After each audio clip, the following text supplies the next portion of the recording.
Can I please, Shanaz, can I please be made co-host? Thank you.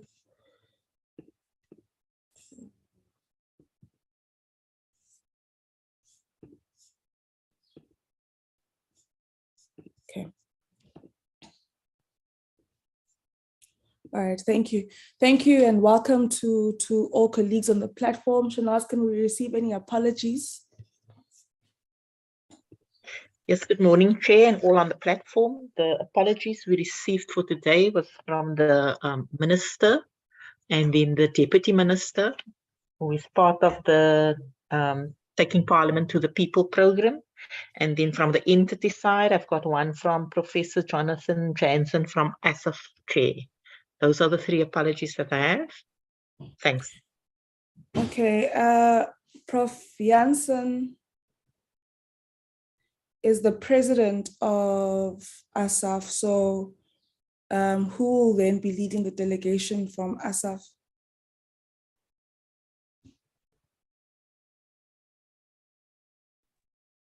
DDG Zwane, do we know, or Professor Sudia?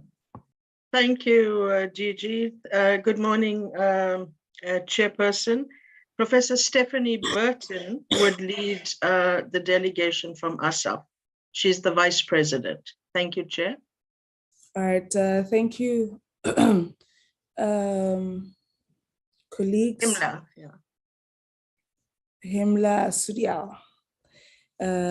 Thank you very much, colleagues. I'd like to then, at this point, welcome us all officially to this morning's briefing, where we'll be dealing with the annual performance reports for the year 2021-2022 for the National Advisory Council on Innovation, NACI, the Academy of Science of South Africa, ASSAf, as well as the South African Council for Natural Scientific Profession, SACNASP.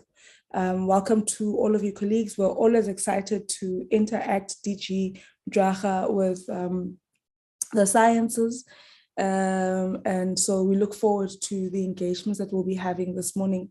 I'd like to first, before I hand over to the various entities, welcome DG Mdraga to take us through a high-level briefing from the department and lead the various entities into this morning's briefing. Thanks, DG Mdraga. Yeah, thanks very much, Chairperson. I have not received any update from the team that is tracking the mutation of the virus. In fact, lately, we haven't even received the statistics of COVID trends. So I'm afraid, Chair, I will not be able to help in the immediate, but we could easily follow up with the team at Stellenbosch on where we are. And then the second point is I'm also in a workshop for the economic cluster, and I'm one of the key DGs, and DG who has been there for long. I don't want to say the older DG, to guide the discussion. So I will say a few words now, and with your permission, Chair, request DDG Zwane to lead the delegation from the DSI side. I think we are joined by her. Probably I've seen Dr. Sibusiso Manzini, who is also responsible for, or the portfolio of the entities sort of works closely with that program. And I also have seen colleagues from governance as well as colleagues from finance. So should there be any issues that relate to issues that the department needs to be aware of, those colleagues would be more than competent to respond to that. I also, of course, see the team from the ministry, the advisors, Professor Swartz, Mr. Ngaba, Mandela, and I think I saw David as well. So we acknowledge them. I hope that's all the team then from the ministry. Chair, there are three entities today: the National Advisory Council on Innovation, and as you know, and the honorable members, they provide advice to cabinet via our minister. And I see both the acting CEO and the chair of NACI. They will be able to provide guidance on the advice, the studies, and the work that they've been doing, including perhaps some discussion around the white paper recommendations on positioning NACI. I'm sure they'll be able to say a few words about that. And we are working fairly closely with the council to start the process of either amending legislation for them to get into what the white paper is proposing their new role is, and perhaps some work that they've been doing both on the S&T indicators work as well as the work that they have done to support us in the decadal plan. And then the second is the Academy of Sciences of South Africa, popularly known as ASSAf. They have been also conducting some studies, and they will probably share some of the studies and the outcome. They have helped the department in providing independent scientific advice, for instance, on the shale gas rollout in the Karoo. They've also, for instance, provided studies to us on how we can have alternative communication technologies in the Northern Cape, where we're building the radio astronomy. And this is a very important advice in relation to ensuring that when the telescope is being built, it doesn't take away the communication and the constitutional right of people to have communication devices.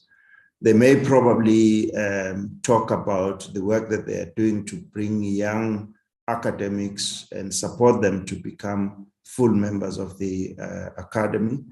I'm not so sure if DDG Zwane had the opportunity to ask Professor Sudial if we could hear from one of those youngsters, if they are on the platform, how they've benefited from the work that the Academy of Sciences is doing in that regard. And then the last entity, of course, would be SACNASP. I have seen a couple of people, Eagle, I think, probably, Eagle is more from ASSAf. So they, as you know, are responsible for ensuring that the scientists are registered, and if they are registered, if they do work that is to be in the public domain, whether it's consulting or the work of providing scientific advice to somebody, as a regulatory body, they ensure that those scientists do not cause harm to society through whatever work that they will be doing. But they've also been doing some work to help us to understand what's happening to the scientists when they go into the marketplace, and supporting us on the work on the labor market intelligence and alternative professions that people could go to. We had also asked SACNASP if there is a young person who has benefited from being a registered scientist, if the time allows during their presentation, if that could be done, and through you, Chair. And then the last comment from me is that we are excited, and we're not taking this for granted, that all of the entities that are presenting today have unqualified audits, something that we think it's important as entities that receive public resources. So those are my opening remarks, Chair, and I do hope that you will have an exciting engagement with the three. But as I say, I will then disappear immediately to join the DGs to solve the economic challenges of the country, and DDG Zwane will take over. Thank you very much. Thank you very much, DG Mdwaga, for those opening remarks. And yeah, we'll wait for yourselves, your good, capable selves, to tell us DG for those opening remarks, and we wish you well with the rest of your engagements as a matured, as one of the matured DGs in the sector. Siyabonga. Right. So it's now 12 minutes past 9, colleagues.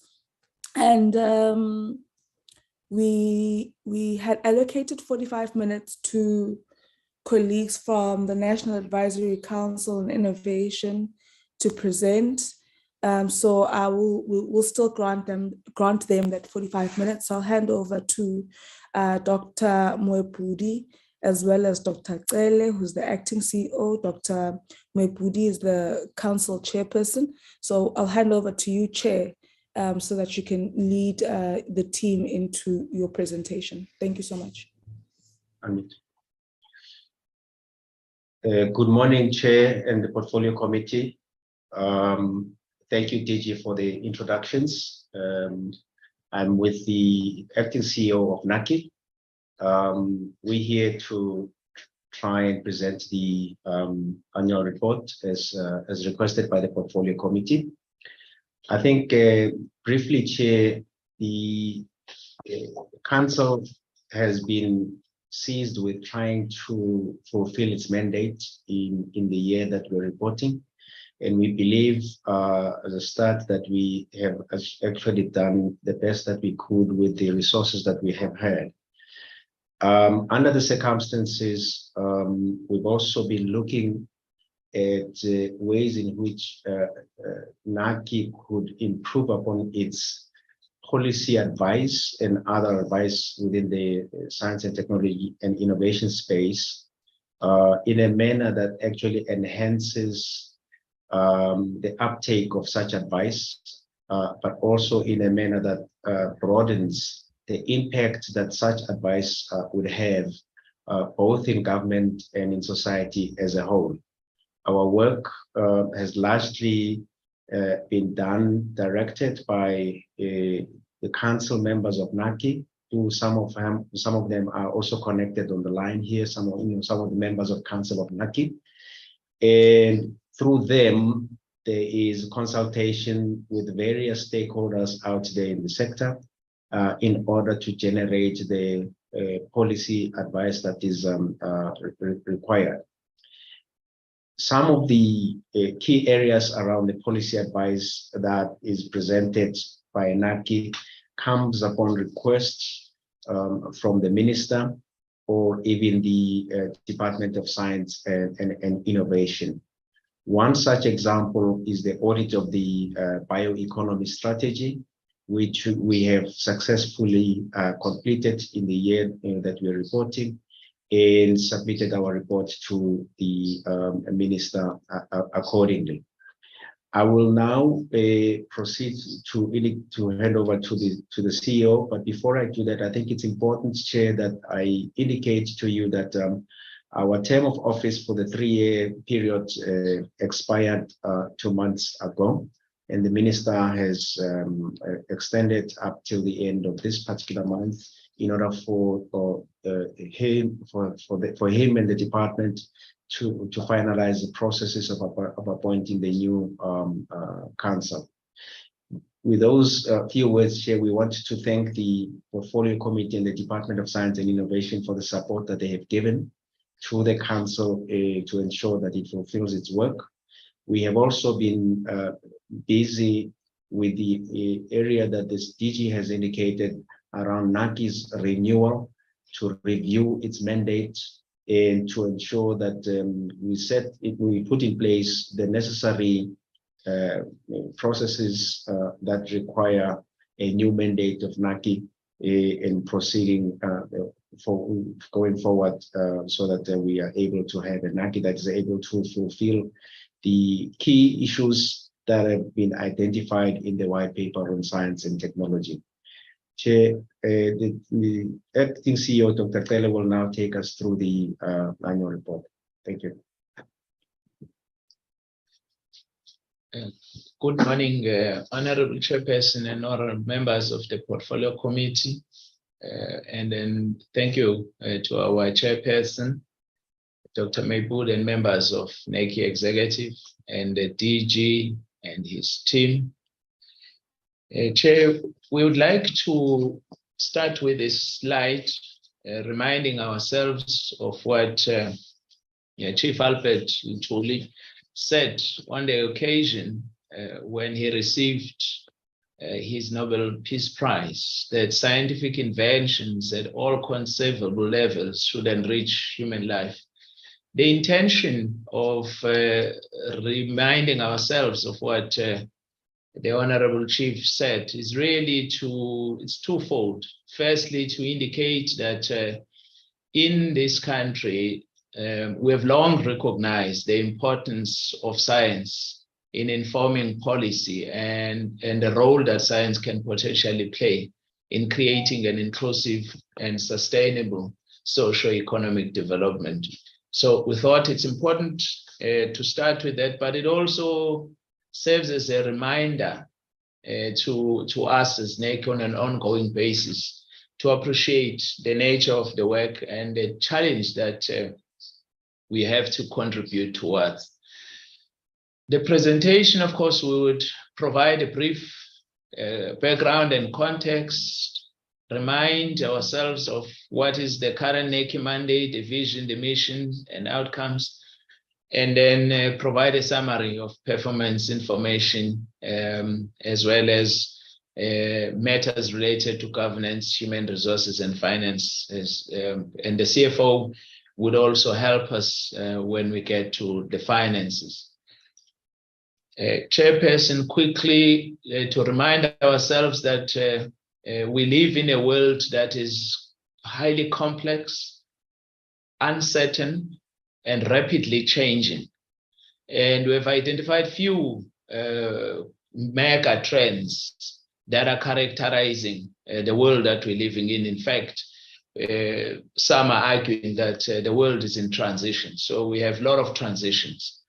There is, of course, in South Africa, the level of unemployment is high, but also globally. Sorry, Dr. Cele, if I can just interrupt you a bit. I don't know what's been causing this, because this has been a reoccurring issue in the last 2 weeks or so, but your slide is not, or your presentation is not in slide mode on our side. And there's this icon, this loading icon that is showing. I don't know how we can fix it so that we can see, only the slide. Okay, so, Chair, let's please, if you could give us a minute to see what else we can do. Sure.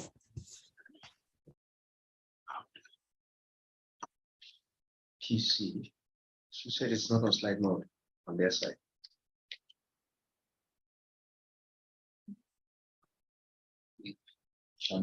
Actually, seen for the last 2 weeks, maybe it's there.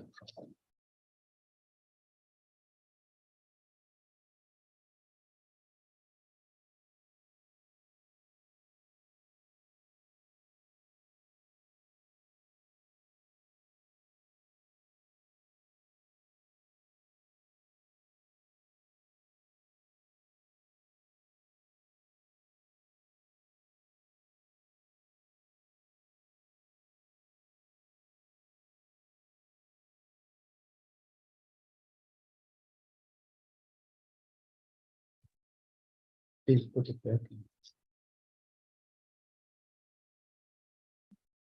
And I'll see if it also shows from here.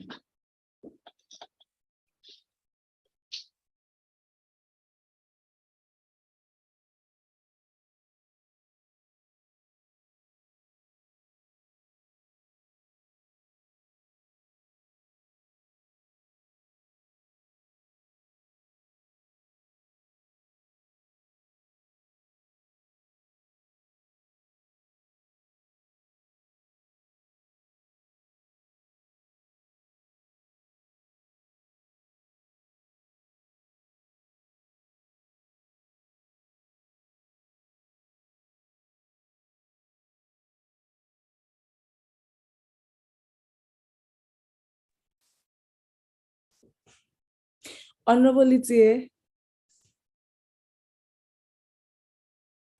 We are here. I was about to ask for your intervention. Yeah, whoever is controlling the slide, go to display settings on top there. And then, yeah, That one. Just press. Yeah. Thank you. Thanks, You can Honorable. continue. Yes, apologies, Chairperson.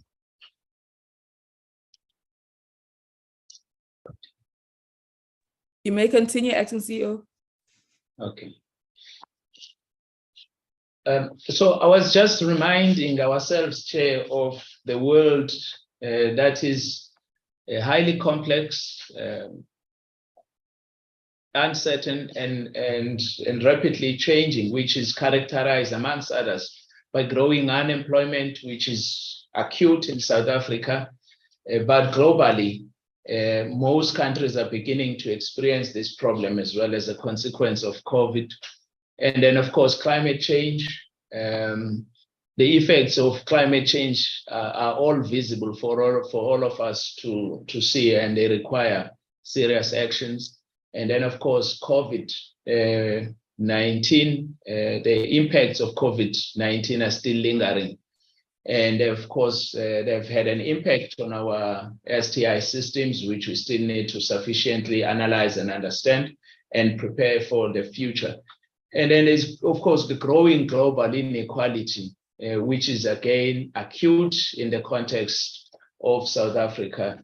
And of course, the Russian-Ukraine conflict, which we hope will not escalate into a third world war. And then, of course, the world is multipolar. So at a national level, we just wish to remind ourselves of the evolving policy context, which we always seek to consider in identifying and undertaking our tasks as the National Advisory Council. Of course, at a global level, our societal challenges have been described as sustainable development goals, and we all expected to contribute towards the fight against those challenges. And then we still regard the National Development Plan, Vision 2030, as our guiding vision, and the key priorities that have been set through the medium-term strategic framework. And then, of course, at a National System of Innovation level, we have a new white paper approved in 2019, to which we are seeking to contribute. And of course, NACI has a big role to play.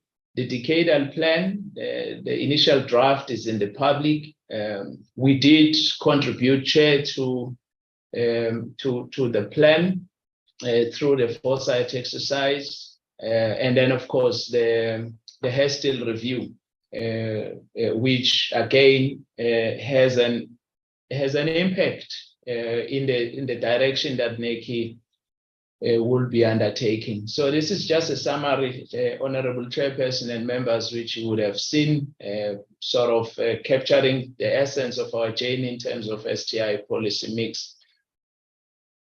Just to remind ourselves, Chairperson, the existing NACI legislation is to advise. Now it's the Minister of Higher Education, Science and Innovation and Cabinet on the role and contribution of science, mathematics, innovation and technology, including indigenous technologies, in promoting and achieving national objectives.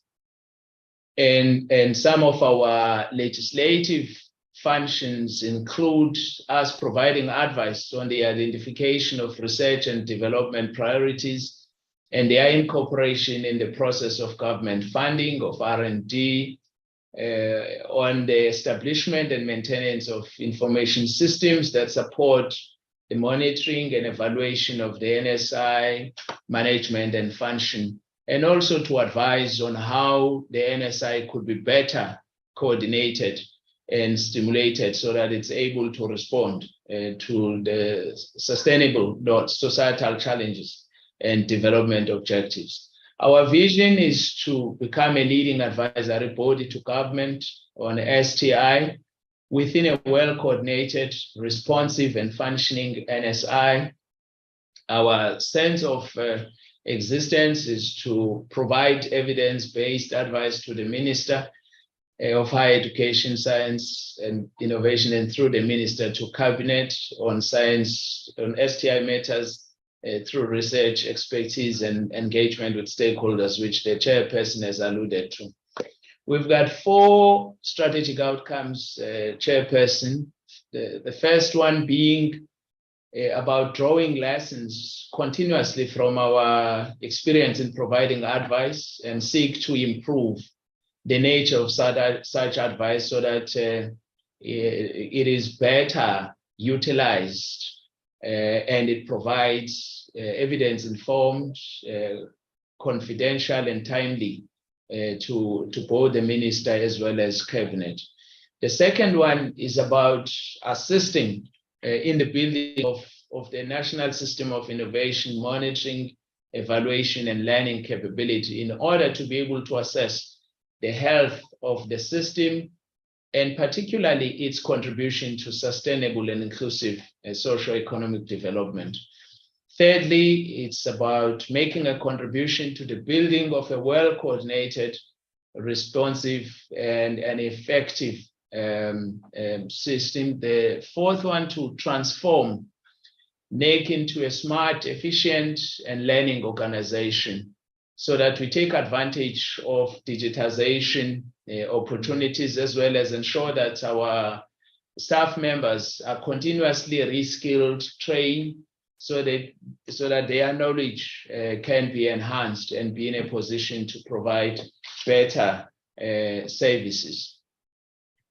In respect of what we're able to do, Chair, we would like to request members of the committee not to be surprised if they see 1 or 2 initiatives that fall outside the financial year under review.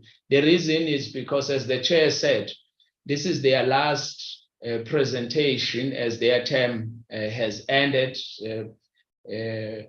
So we thought we should also be able just to pull together a range of key deliverables that this council has been able to provide during its tenure.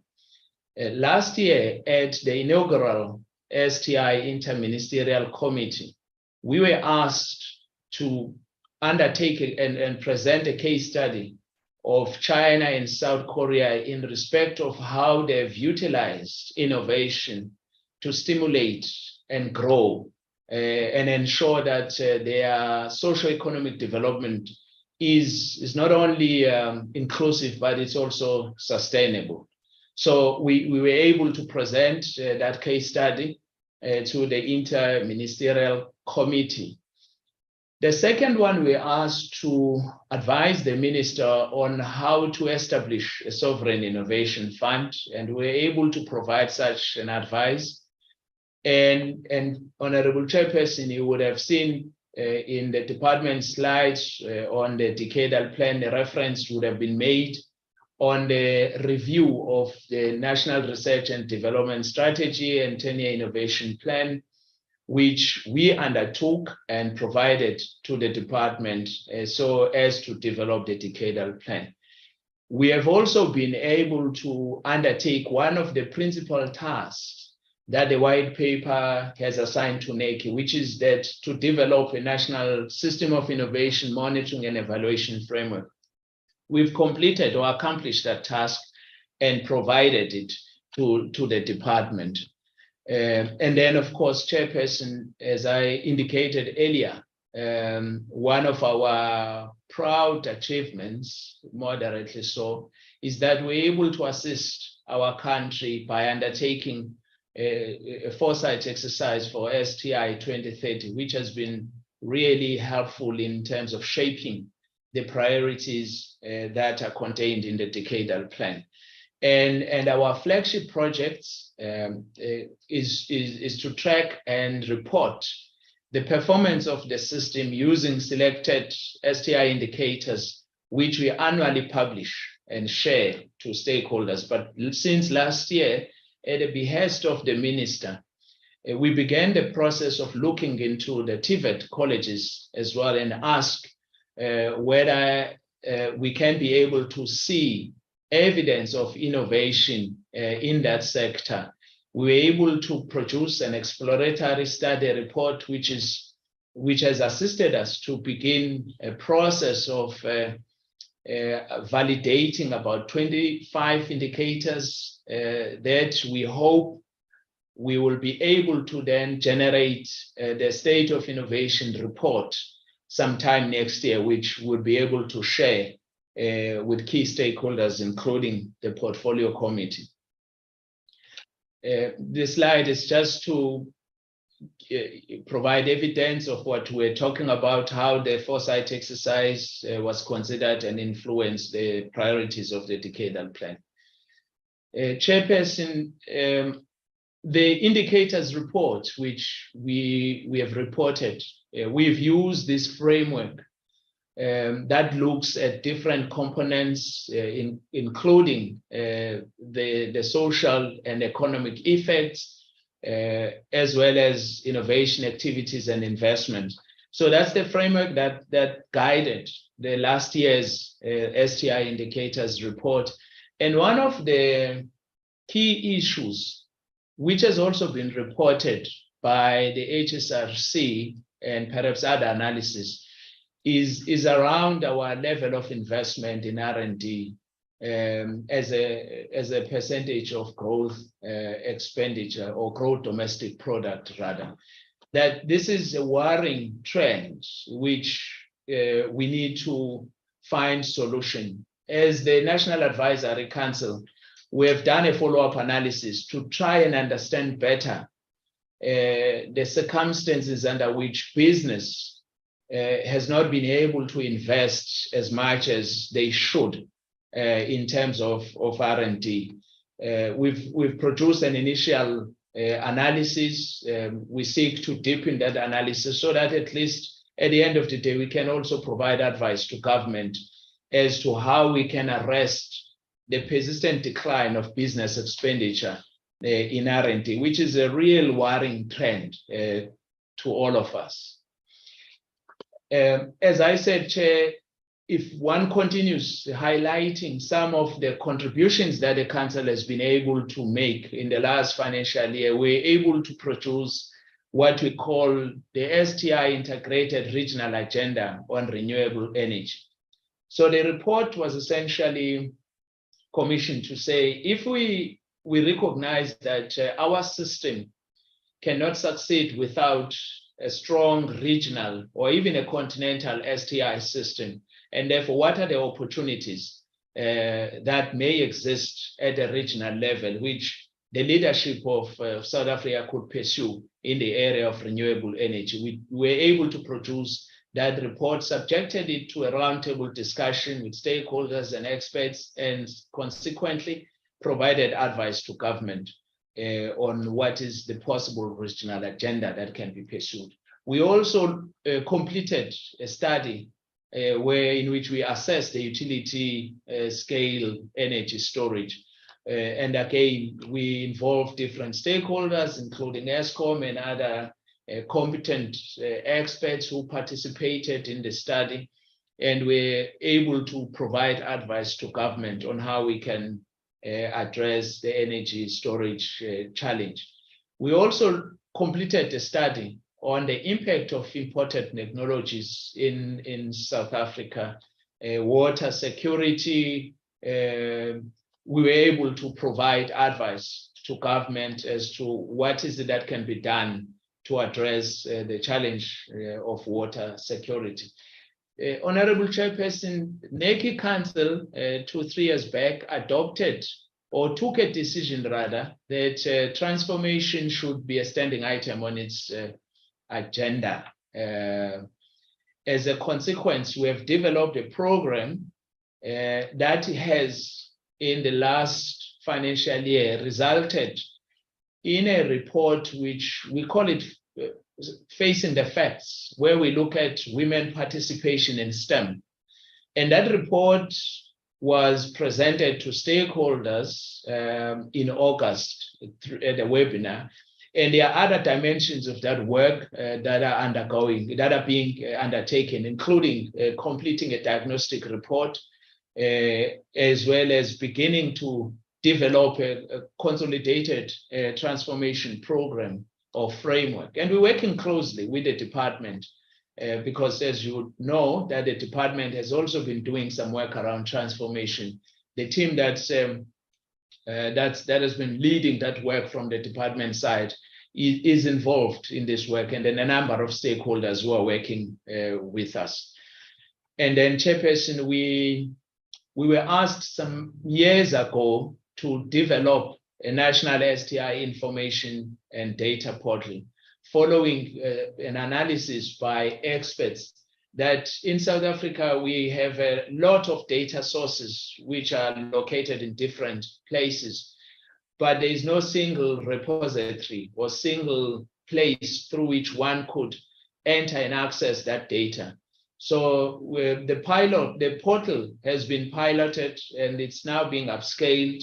We're working with different stakeholders. A few universities have already entered into memorandum of understanding with us and have provided data on their researchers, and we continue to sign different memorandum of understanding with different institutions. But we're also having STI data contained in the portal.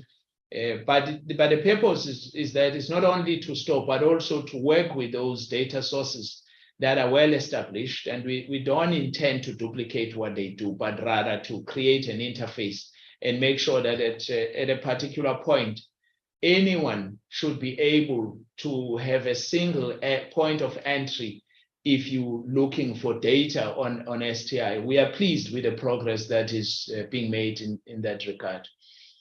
In this slide, it talks to the regional integrated agenda that we've spoken about and the opportunities that do exist. It sort of highlight the low-hanging fruits and what other countries have done, utilizing enabling technologies to ensure social inclusion, and the possibilities that in the region, African continent, as well as our region, can consider some of these interventions. We may see some progress.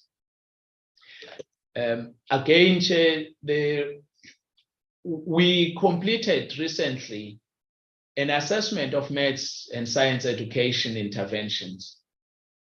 We worked with different stakeholders, including the Department of Basic Education.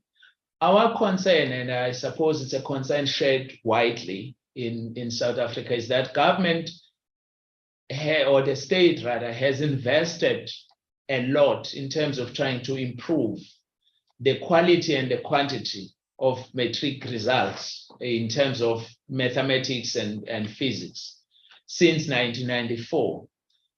But the outcomes have not been what perhaps we would have liked. And we sought to understand why, despite numerous interventions by the state, we continue to produce the type of results that we have.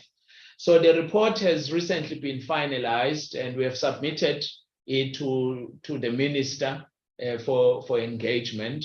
And then stakeholders participated across the country. We are beginning to be requested by other stakeholders. For instance, the provincial government of KZN has invited us to come and share the results of this report with their HRD's council next week.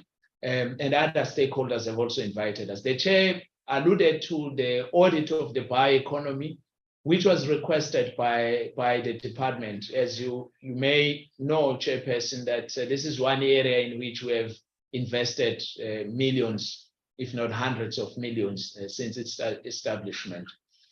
We completed phase 1 of the project on the retainment of local patents and technologies, and we are now finalizing phase 2 of that project. The draft report should be ready before the end of the current financial year. The minister has approved that NACI undertakes work in terms of developing the artificial or providing advice on the development of the artificial intelligence strategy or policy, as well as developing advice on research, development, and innovation cybersecurity strategies. Now, we're working collaboratively with the CSIR and a range of other stakeholders in undertaking these tasks. But work is still at an early stage. We've finalized proposals. The department has provided its support. We now need to roll out these two key strategies, which we hope will make a huge contribution in terms of shaping not only the current, but also the future trajectory of our country.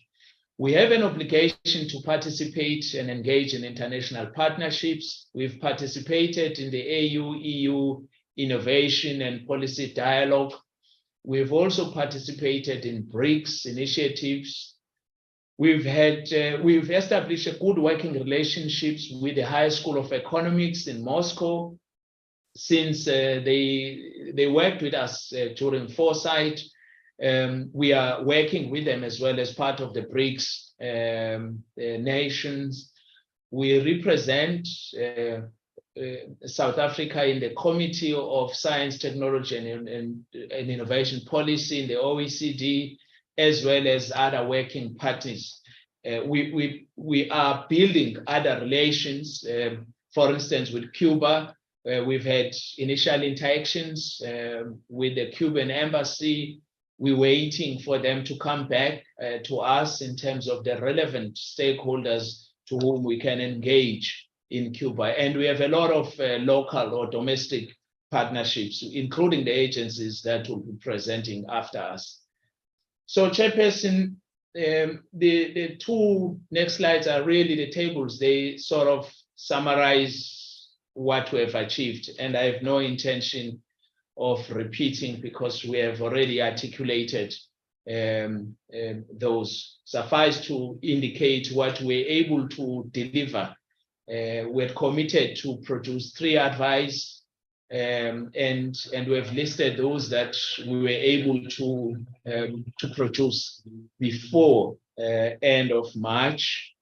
Of course, the monitoring and evaluation reports that we're able to produce.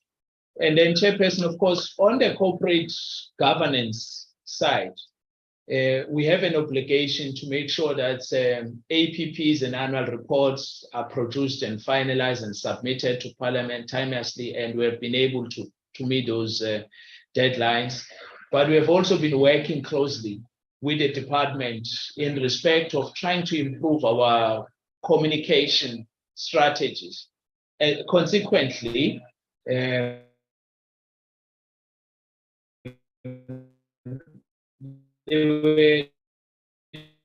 have been few interviews.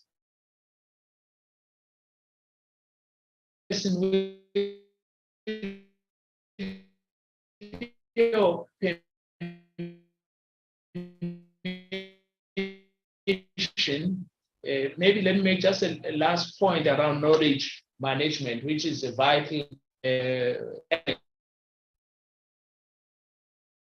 to report to Parliament that finally we, in the heads of various either council members or staff members of NACI. So in other words, we've got tools to harvest both tacit and explicit knowledges. And this is important to make sure that we don't lose institutional memory, which has been a challenge previously. We've just finalized those tools with the support of the service provider as well as the department. And now we are ready to move to the next stage of implementing and making sure that we have an effective knowledge management strategy. Chairperson, maybe with your permission, I could ask the CFO to talk to the finance slide, and that would be it, and then I'll return to the chair to close. If the CFO is on the platform. Yeah, no, thanks, Acting CEO. I'm on the platform. Morning, Honorable Chair. Morning, honorable members. Morning, DSI colleagues. Morning, colleagues from our entities. I will be sharing with you the performance of NACI as far as finance is concerned for the past financial year. NACI was allocated a budget of 19,265,000, which included compensation of employees. And from that budget, the total amount of 8,992 was spent under goods and services. This amount includes 1,394, which was committed. Part of that money will be spent in the current financial year. And from the allocation, they were allocated 10,929 under compensation of employees. They managed to spend 8,322. They had a saving of 2,600,000. Under goods and services, I've just indicated that the allocation was 7,598, but their total projected spending for that year was 8,992. However, part of it is commitments, which part of it will be paid in the current financial year. Chair, I will leave the presentation there. Thank you. Thank you very much.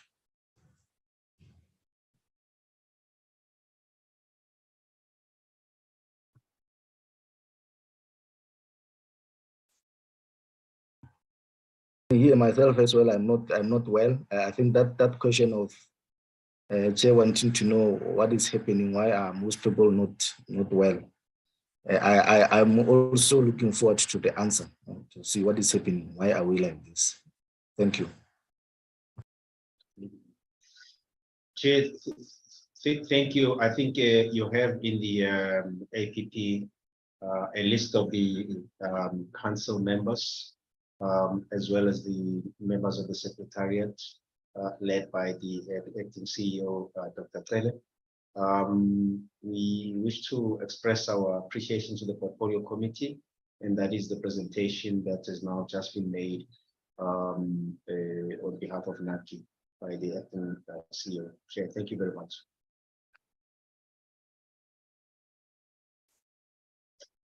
Chairperson, the last slide, it's in terms of if we were to summarize what we've been able to do and what is likely to happen. The first one, it's what the chairperson started with around the renewable and repositioning of NACI agenda. We have drafted a discussion document, submitted it to the department for engagement. We continue to ensure that we enhance the quality, the relevance, and the efficacy of advisory services. Our participation in the STI Interministerial Committee and the Presidential Plenary, which is likely to happen next year, as we're informed, will be vitally important. The institutionalization of M&E and foresight exercise for STI, as provided for in the white paper, will become critical for NACI going forward, as well as the transformation agenda. And then our commitment to build sustainable domestic, continental, and international cooperation partnerships would be important. Maybe we just forgot, Honorable Chair, to mention one of the serious continental initiative we've held, which was a webinar in which we discussed the possibility of establishing a continental-wide research foundation, which was held last year, and conversations are ongoing with stakeholders in terms of how that idea could be realized going forward. We remain committed to take that forward. Thank you very much, Chairperson and honorable members.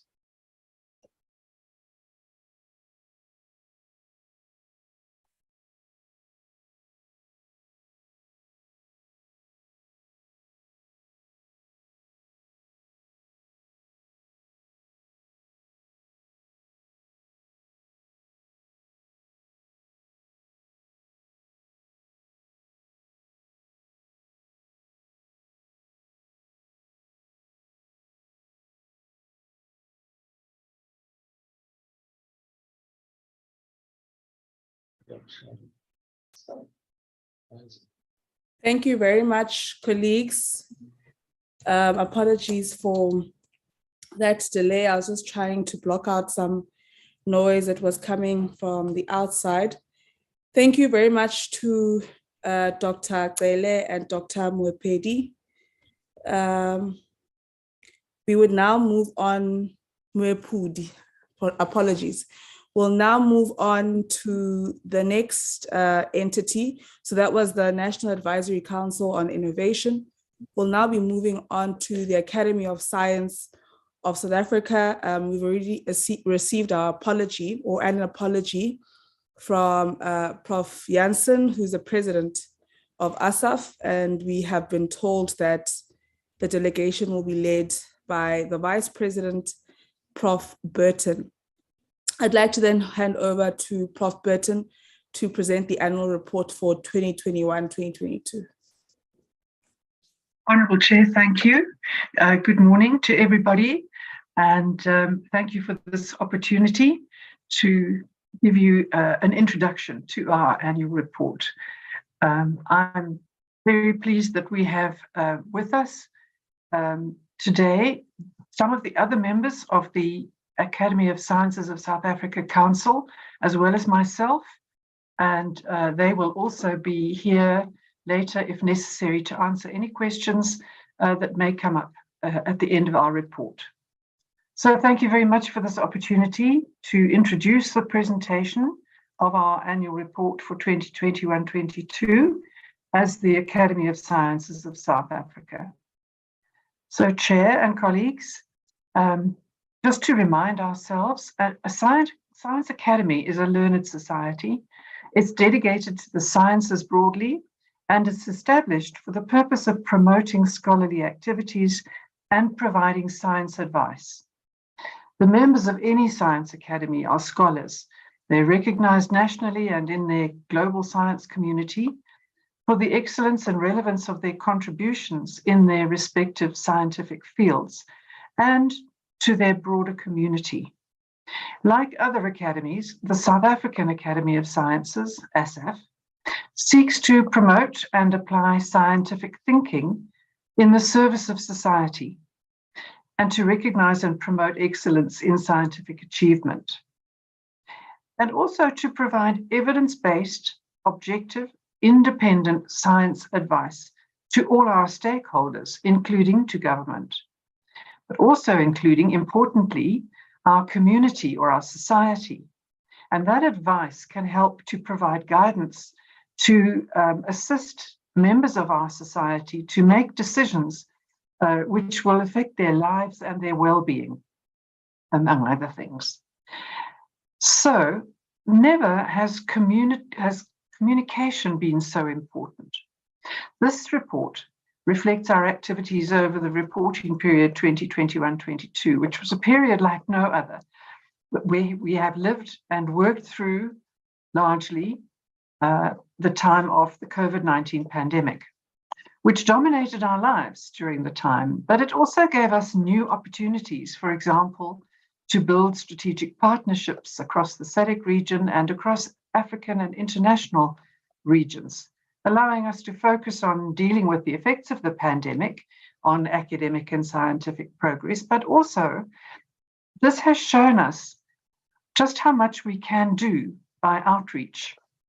Today, for example, is an illustration of just how much we've learned about making online interactions work and allowing for inclusivity in our interactions. And that underpins what I just said a moment ago about communication being so very important. So with our activities related to the last period of reporting, a great deal has been providing information and advice, and we focused on some topical issues. We focused on key aspects related to the pandemic, particularly some reports on vaccination, and then extended that not only to vaccinations related to the COVID pandemic, but also highlighting needs in Africa, particularly for vaccines for a number of different diseases. We've also highlighted and reported on aspects of climate change and its impact. And that, of course, is directly related to health matters and has a great impact on health and well-being. And close to home, we've reported on telecommunication technologies and on scientific publishing, among other things. We've joined our international partners in some activities. We are aligned with the International Science Council, with the Inter Academies Panel, a partnership, I beg your pardon, and a number of other international networks which involve academies and learned societies. And in doing that, we have joined with our international partners in putting out statements on some key issues during this time, including climate change and addressing climate change, marine environments and protection of them, and aspects such as food society. So I'm very proud to report that although we've been working almost entirely virtually and online during this reporting period, the Academy has delivered on its targets. In fact, we've achieved above some of the targets, as you will see. I would like to thank the Minister and the Department of Science and Innovation for support and also for some very valuable interactions that we have had during the course of this reporting period. So, Chairperson, I'm now very pleased to hand over to our Executive Officer, Dr. Himla Sudial, who will summarize the ASSAf report for this meeting. At the end of that, since we are running just a little late, it may be that some of my colleagues will need to assist with answering the questions because I may need to leave for a previous commitment, but I will stay as long as I can. So thank you. I hand over to Dr. Sudial. Thank you, Professor Burton. Colleagues, is my presentation in slide mode? Yes, it is. Yes, it is. Thank you. Honorable Chairperson and members of the Portfolio Committee on Higher Education, Science and Innovation, members of the DSI, council members and fellow colleagues from ASSAf. It is indeed a great pleasure for me to be able to present the annual report. You know, as Professor Burton has indicated, so much has happened in the time that we have worked in this virtual mode. And Chairperson, as we engage today, we're already halfway through this year's financial year. We are halfway through our 5-year strategic plan. And as Dr. Kelly has announced in his report, we find ourselves in really, really challenging times. And I'm also proud to announce that I have survived in this portfolio for 4 years now, since I celebrated my 4th anniversary on the 1st of this month. We've heard about ASSAf. Our mandate is to honor distinguished scholars in all fields of scientific inquiry and to generate evidence-based solutions to national and global challenges. In addition to that, ASSAf goals are to recognize and reward excellence, to promote innovation and scholarly activity, to promote effective evidence-based scientific advice, to try to instill an awareness of science and public interest in science and science education, as well as Professor Burton has highlighted, to ensure that we have national, regional, and international linkages that brings us into the global sphere of being able to conduct science in the service of society. Now, as a membership-based organization, ASSAf has, as of the last financial year, 633 individuals, including our honorary foreign associates, and these represent all disciplines of science. You will see later the apportionment of the disciplinary numbers within our membership. Members are the core asset of ASSAf, and we do recognize that members, their first cap is at their institutions as academics, and so we are very, very grateful for the voluntary participation of such individuals. They give up their time unstintingly and in a voluntary basis to ensure that the objectives as we present in our annual performance plans are met. And they also participate in all activities that we host regionally, nationally, and internationally. Coming now to the apportionment of our members by discipline. Now, if you look at it at this glance, you'll say, oh my goodness, there's some very high histograms and then some very low ones. That is what you would see at first glance. But then if we were to look at it relative to what's on the national landscape, ASSAf is not doing too badly. In fact, in some cases, our membership in particular categories are like the equivalent of the national status quo, and in others 3 to 5 times higher. So obviously, we pride the fact that we have this disciplinary spread, and our activities draw on this collective resource. But at the same time, while we present this as clear-cut disciplines, we are aware that there is a melting and an integration, and we try to promote this transdisciplinary and interdisciplinary activities in all of our activities at ASSAf. Our membership by way of some demographic representation by gender, we're still below the 30% mark, but by race, we are doing a little bit better. We are over the 30 percentile. And this is the collective membership. Chairperson, historically, when ASSAf was started, it was predominantly white and males. And I can assure you that in the past 5 to 7 years, we have worked tirelessly to try to extend this net and to promote a smoother alignment of the demographic backgrounds. And with respect to gender and race, I'm pleased to announce that we are closing that gap. If I were to just take the 5 to 7 years, this thing would look almost 50%.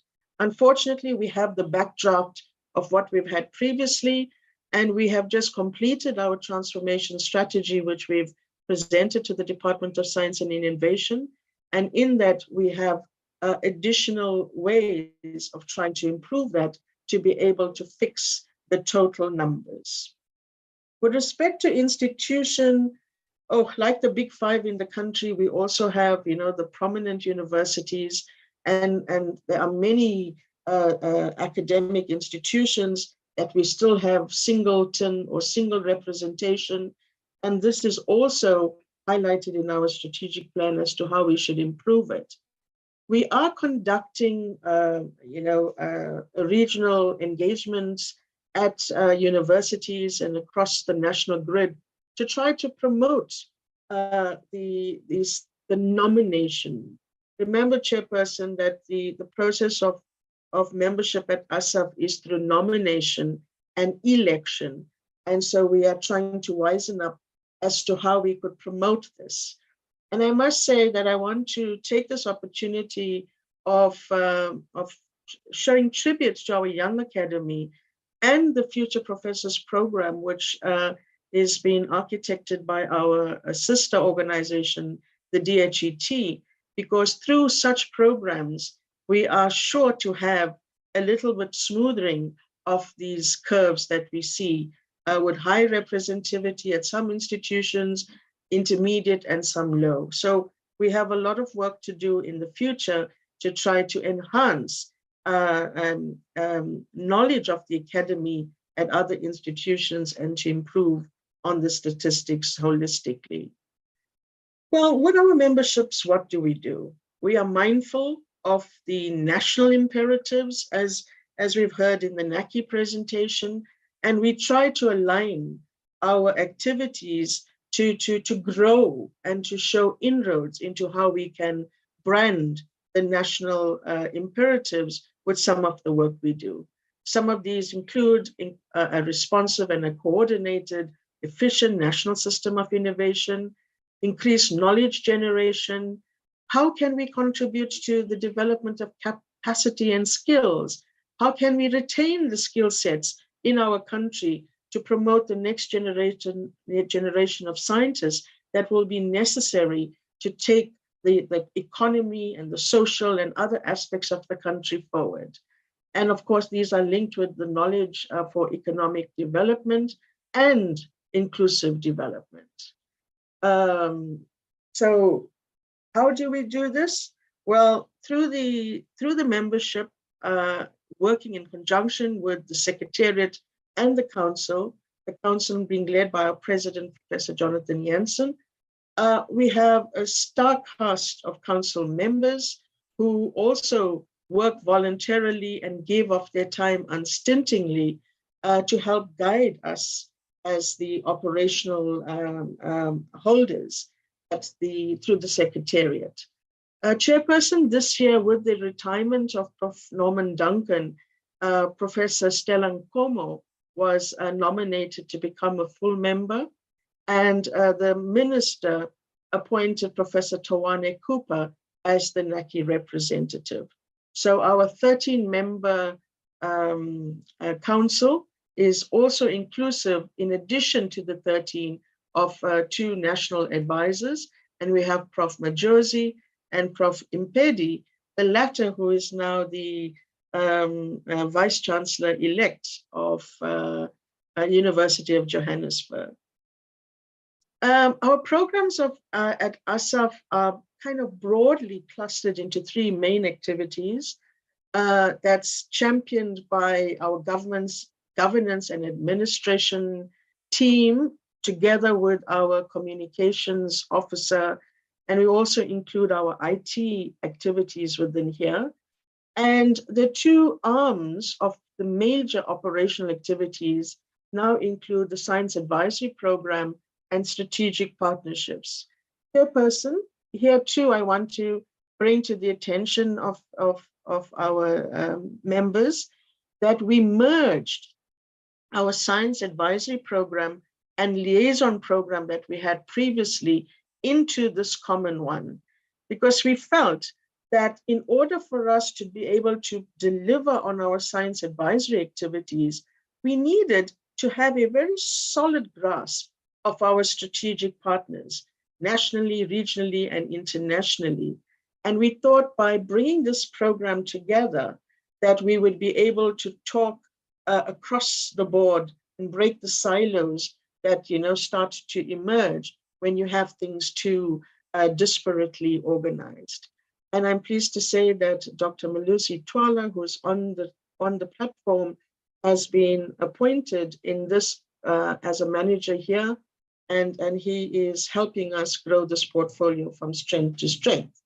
Within the Science Advisory Program with strategic partners, we have our standing committees in the humanities, poverty and inequality, health-related activities, environment and energy, as well as the science, technology, engineering, mathematics, and innovation programs.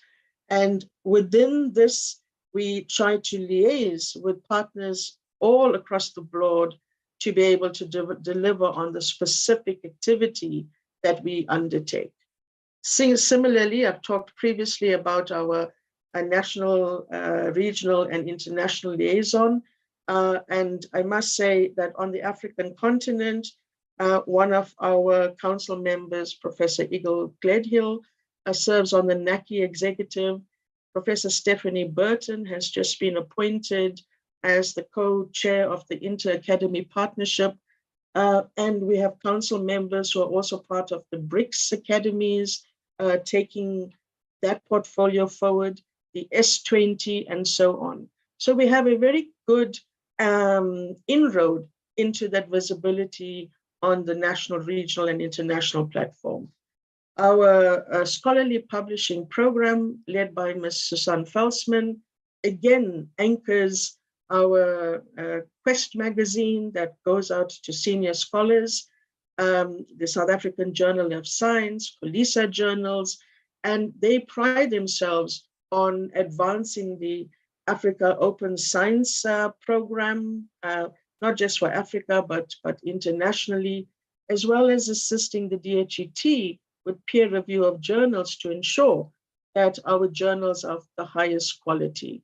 Last but not least, we have the SciELO platform, which again promotes South African journals into the international foray. So as a broad overview, these are the kind of anchorages we have with respect to our different strategic plans. This slide summarizes the 6 strategic outcomes that we hope to achieve: independent, authoritative, and influential scientific advice, science engagement, mobilizing knowledge, facilitating partnerships, scholarship support, and supporting transformation. And in the ensuing slides, I will try to demonstrate how we put these forward. So I'm not going to go through each of these strategic objectives. It is in your package. So basically to say that overall, the impact that we want to have is to address national priorities, to address global challenges, and to use evidence-based science in the service of society. How have we fared with respect to publications in the last 5 years?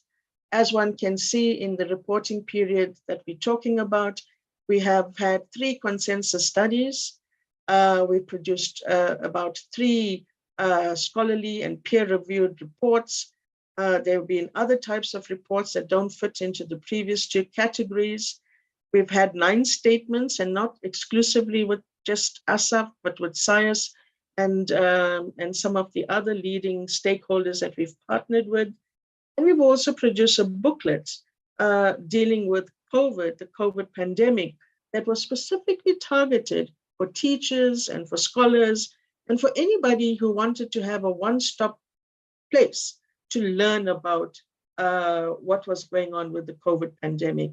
Because as we've heard, although we've hosted many, many webinars on the issue, and we've had ASSAf members who've been in the media and supporting the government, MACs, etc.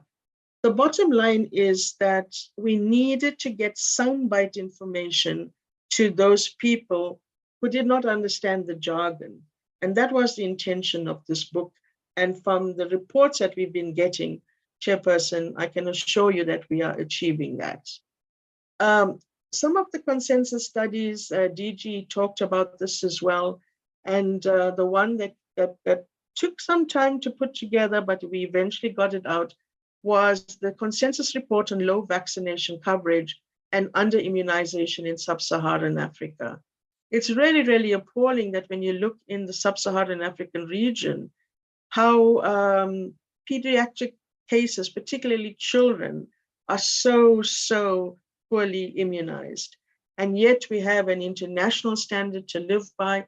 And so this report was basically to cover some of the essence of those challenges and the status quo, and with some recommendations to add support for how we could mitigate against this low vaccination phenomenon. We also had the biennial report on the state of climate science and technology. And this also took some time, but eventually we managed to put it out. And part of the delay was to get the language in the conversational tone to have a wider outreach. And this was something that the DG wanted. And fortunately, we were able to at least address this and to produce this as a timely report. But it also helps us, this is a follow-up on what we've done previously in looking at, the recent COP27 in Egypt and other activities, the way in which climate change impacts on us. It is something that we will elevate in the forthcoming years because the ramifications of climate change spreads out quite widely in many, many aspects of our societal needs. Chairperson, the study on the evaluation of alternate telecommunications technologies for the Karoo, we did discuss this with the Parliamentary Portfolio Committee earlier this year as a single event that we had some widespread discussion. So I'm sure the members will recall the discussions we had on that. And through that, we chairperson had asked that we should try to communicate science in a much more visual way, and that we needed to pay more attention to some of the engagements of the science with the social cultural activities in some of the provinces like the Northern Cape, where this particular study was conducted. We also have done several peer review studies, and one of this is the one as it pertains to mathematics and science. Another one was on economics and business management. And this is the booklet that we produced, and it is really a good read, and it has been many ASSAf members and local experts contributed to it and took the time to kind of work on the language. And I wish to acknowledge the assistance of SASTA and other members who helped us to get the language right so that our target audience could benefit from that.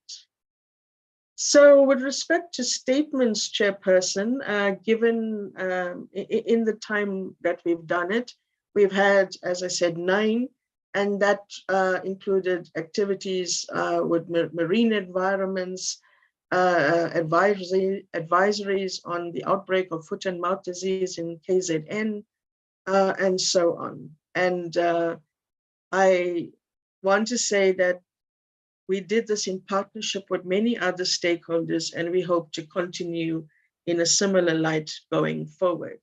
The one I wanted to highlight was the No Paraffin campaign, the call for action.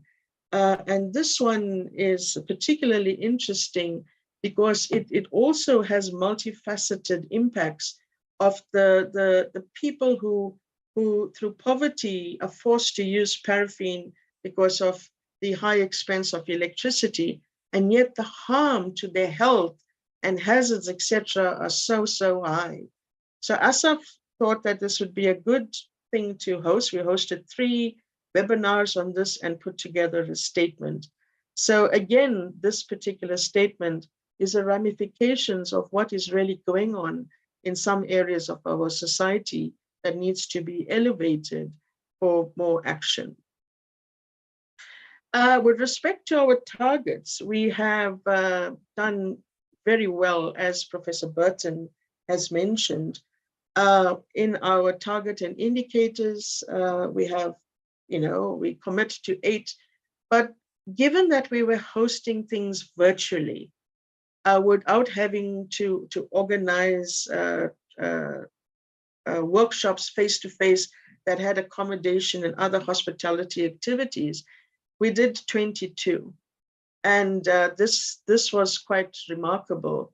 But overall, given the topical nature of the issues that were ongoing in the country, not exclusively with COVID, but with other issues, altogether we had another 32 more activities.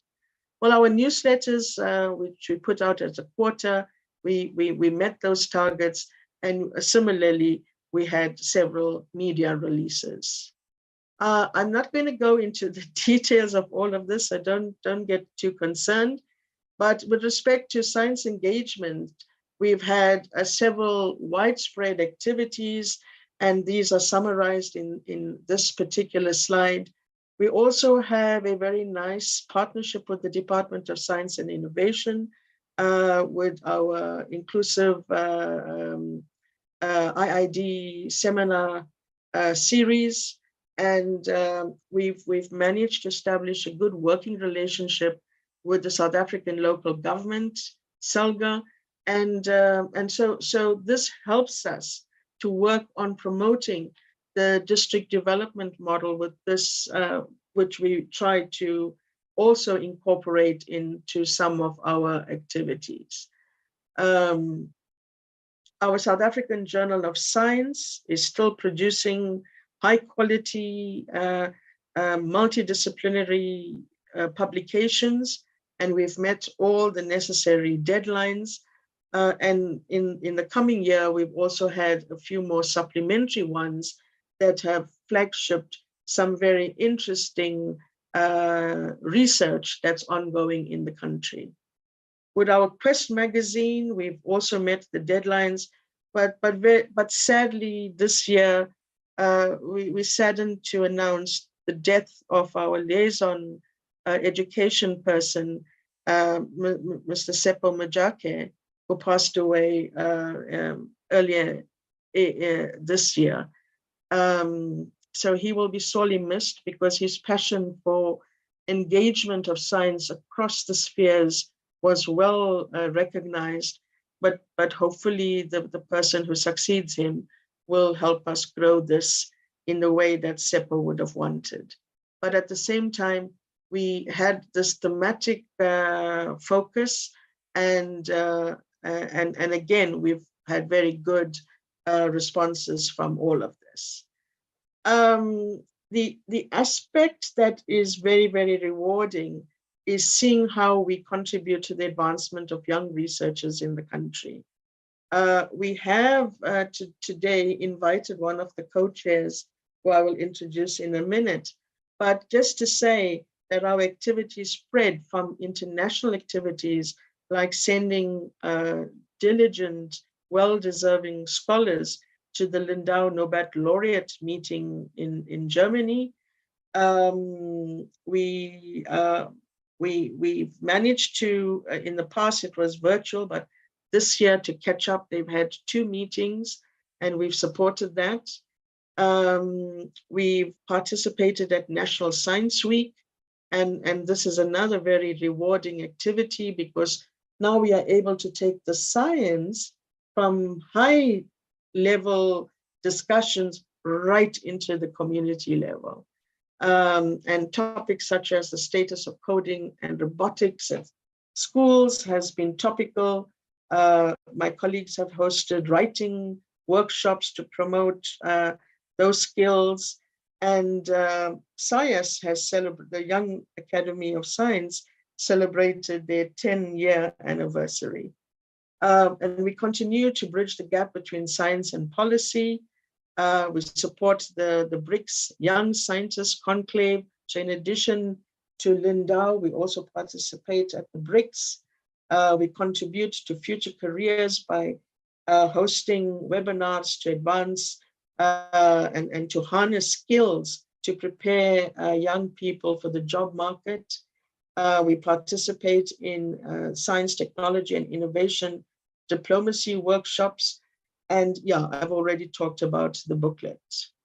So Chair, we were asked to get some testimonial, and I am pleased to present to you now Dr. Tazama Kwebani Uguleyi. She has been the co-chair of SAIAS, and fortunately for ASSAf, she joined us just this week. So Chairperson, I would just now like to invite Tazama to tell us what was her experience like being the co-chair at SAIAS and how this has benefited us. Over to you, Tazama. Thank you so very much, Prof. Himla. And my greetings to the Honorable Chair, the delegates, and the colleagues. It's such an honor to be invited into this session. For us, just a brief about SAIAS, it was founded in 2011 out of a need for young scientists to have a representative voice on issues affecting us and to contribute to solutions to challenges that are facing our society.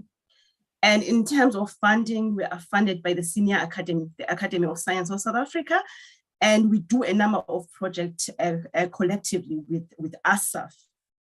And I'm just gonna share on a collective as well on a personal level how this collaborative partnership with ASSAf has empowered me. For example, we do a number of projects at the national level. And while you are serving, because this is more about service to the society, while you are serving, you find that you're also empowered because these projects, they embrace the forces of the 21st century, which is like your critical thinking, your creativity, your collaboration, and your communication skills. Some of the activities at the national level together with ASSAf, for example, is the Young Scientists Conference, where we collaborated and collectively arranged for that, where we had we normally have an annual Young Scientists Conference, and one of the years we've been doing it with ASSAf. Also, we get to be invited to 7 panels, whether it's a screening of calls, and that also empowers us. And also there are certain webinars at the national level that we do collectively with ASSAf. So you find that it's more of transforming system from a network type of mindset. Then at the continental level, we did a number of projects together with ASSAf. I'll just mention 2 for today, where I was also part of those projects. One of them was looking at COVID-19 non-pharmaceutical intervention in the SADC region. And the focus there, it was more of a collaborative engagement on policy briefs. So we did it in a form of a webinar, and it was also published in the International Network for Government Science Advice, the INGSA. That was one of the projects that we did when COVID emerged, the COVID-19 non-pharmaceutical intervention, looking at the SADC region, a collaborative engagement on policy briefs. The second one that we also did collectively, now it was ASSAf and TWAS, but TWAS at the regional level, the Sub-Saharan Africa regional level partner. So in this one, what we're looking at was more of a regional dialogue on climate change, adaptation and mitigation within a pandemic in Africa. That also we did together. So here I was actually the facilitator of that dialogue, and we had a number of members from SAIAS and a number of members that were alumni for SAIAS and a number from ASSAf, but it was more of a collective type of a webinar on climate change.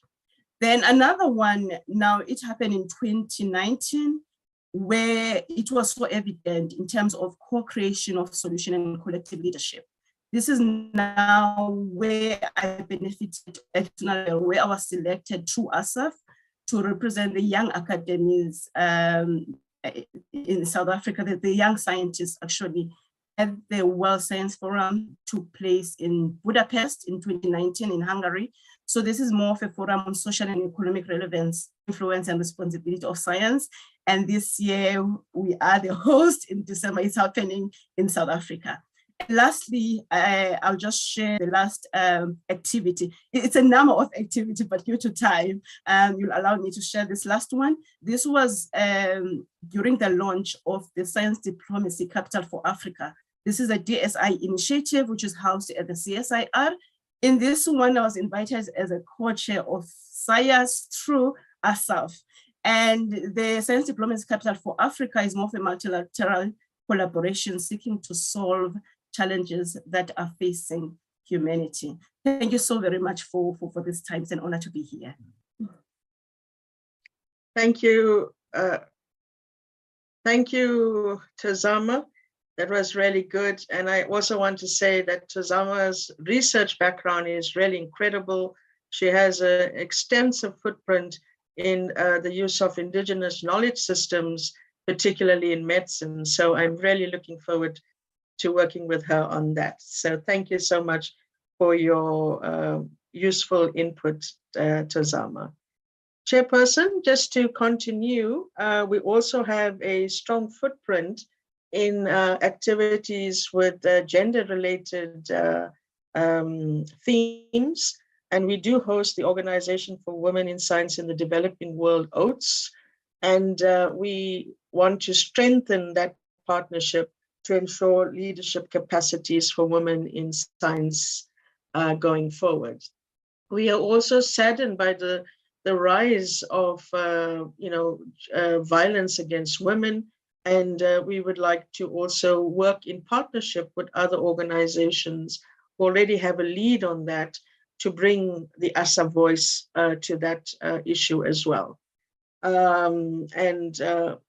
So in addition to supporting OATS, ASSAf will also take forward its own agenda in promoting activities related to the advancement and promotion of women in science. Now, this is just a summary of the kind of tentacles of the ASSAf footprint. in particular with respect to our partnerships. We have some activities that are local, some regional, and some internationally. I have talked about this as I've gone on, but this is just a schematic to bring it all together.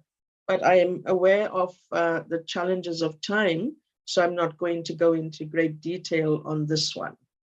Chairperson, if I may, I would now like to invite our financial manager, Mr. Morakeng Chilowani, to lead us into the presentation on the ASSAf financial aspects. Morakeng, over to you. Thank you, Himla. Good day, Honorable Chairperson. Good day, Honorable members of the Portfolio Committee. Good day to our Vice President, Professor Stephanie Burton, as well as other members of Council, and also good day to all in attendance. Honorable Chairperson, it's an honor for me to be given this space to interact with you and members of your committee on the finances of the Academy of Science of South Africa. With your permission, Honorable Chairperson, allow me to indicate that the financial statements of ASSAf, the full text of it, has been published in our annual report, and copies have been, I know that copies have been made available to the members of the committee as well as other members of Parliament. And therefore, in this instance, I will merely be talking to what I will consider to be just the highlights, really. But of course, that doesn't take away any possibility of members engaging us further on any matters that they will want to in this regard. Now, looking at what is on the screen, Honorable Chairperson and members of the Portfolio Committee, it's our statement of the financial position, popularly known as balance sheet. Something that I just want to indicate there is with regard to cash and cash equivalents as at the end of the financial year, which was 31st of March 2022, that we had cash and cash equivalents totaling just over 12 million. That is indicative of what I will talk to when I refer to the statement of financial performance in a minute or two. With regard to, can somebody slide down, please? Go to the next page. Thank you. With regard to what is on the screen, Honorable Chairperson, in this case, what I just want to highlight under liabilities is that you'll see that there is that item called International Science Council Regional Office for Africa. Just some brief background. This was an entity that ASSAf hosted for a period of 6 years. That hosting came to an end at the end of 31st of March 2021. But what happened was that we still had some of their funding, which they received from ISC Paris in our books, totaling that amount. And therefore, you will notice that in that financial year that we are reporting on, there was no movement on that because that entity's hosting had come to an end, and therefore those funds were not utilized. We kept them in ASSAf books, but as of now, I can confirm that those funds were returned back to ISC Paris. We did that in March of in April of 2022, and therefore 2021, and therefore it was in the current financial year that we are reporting on. Hence, it still appears in our books. I can confirm that what it means is that come the next financial year, which is this one, the current one, we wouldn't see that amount because we've paid it back in full. And going down on the same page or slide, under net assets, there is a sustainability fund. You'll see that in the previous year, we had just over 8 million. And in the year that we are reporting, there was about just over 17 million. And that talks to what is on our statement of financial performance. And that relates to the surplus that ASSAf reported in the period concerned. And I will touch on that in a minute as well. If, yeah, can move the slide down. The next slide, please. This slide talks to the statement of financial performance or income and expenditure statement. But of course, I want to stick to the correct terminology, which is a statement of financial performance. On this one, just to highlight under expenditures, government grants and subsidies. In the year that we are reporting, we received just over 36 million compared to the previous year, which we highly welcome. And of course, members will know that the government funding parliamentary grant that ASSAf receives remains the lifeline of the academy. If I can request that you move to the next slide, please. No, sorry, I'm sorry. Let's go back, sorry. So my apology for that.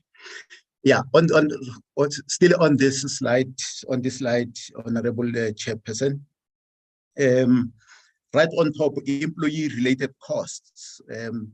You'll notice that there was a substantial decrease when you compare with the previous financial year.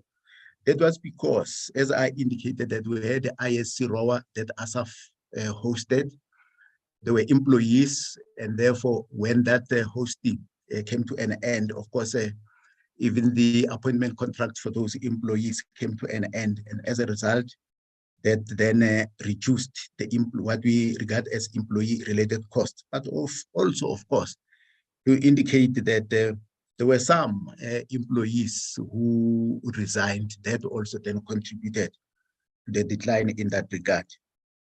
Still under the same category, under expenditure, general expenses, where in the previous year we had spent just below 6 million, and this time around just over 7 million. This talks to the fact that we operated under the environment where we had the advent of COVID-19, but things are beginning to open up, and therefore, as you can see from the expenditure, that talks to that.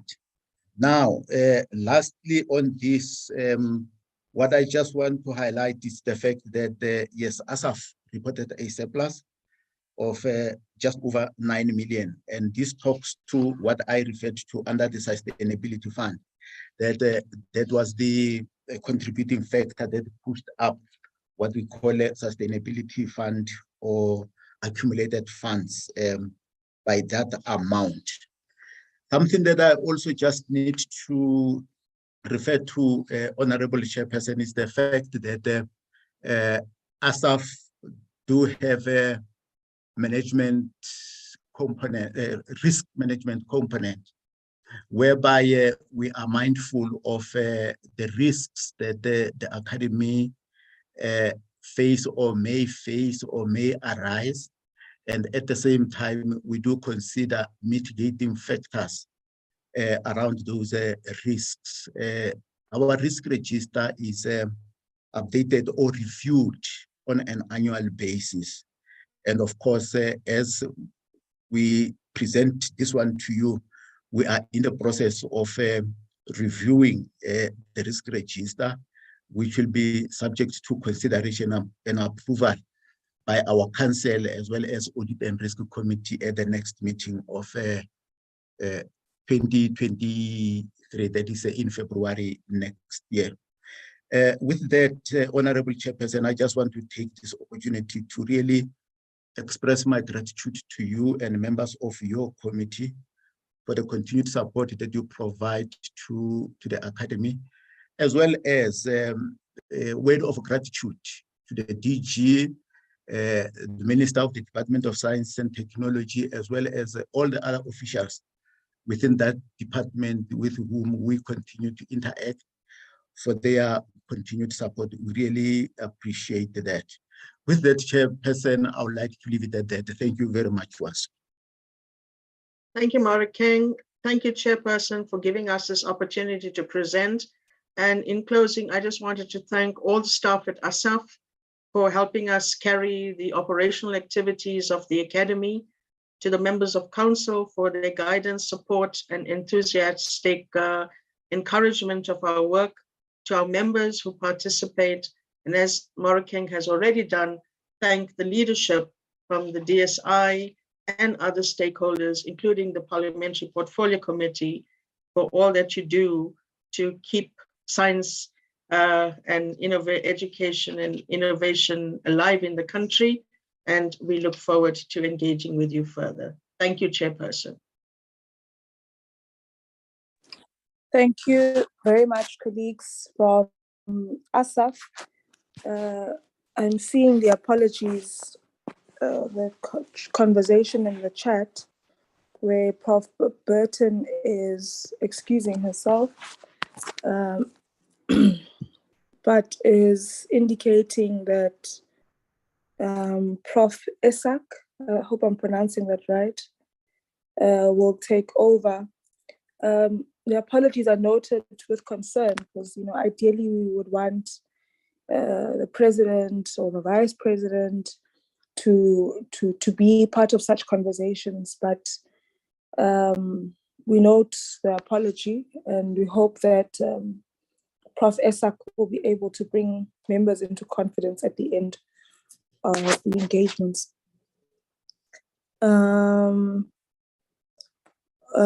Okay, so Prof. Burton has also indicated that Prof. Isak also serves as a vice president to ASSAf. I'd like to then hand over to our next entity, where we have the South African Council for Natural Scientific Professions presenting their annual report for the year 2021-2022. It's now 11:45. Colleagues were given 45 minutes to make their presentations. I'd like to, at this point, hand over to Prof. Nepawe. I hope I'm not pronouncing it wrong, Prof. Maybe it's Nafawe, but you will correct me if I have pronounced it incorrectly, and I apologize. So I'm handing over to the chairperson of the council at SACNASP, together with Dr. Oboko, who is the CEO. Over to you, colleagues. Thank you, Honorable Chairperson. Your first pronunciation was correct. It's Nepawe. Greetings, Chairperson, member of the Portfolio Committee, and our principals from the department.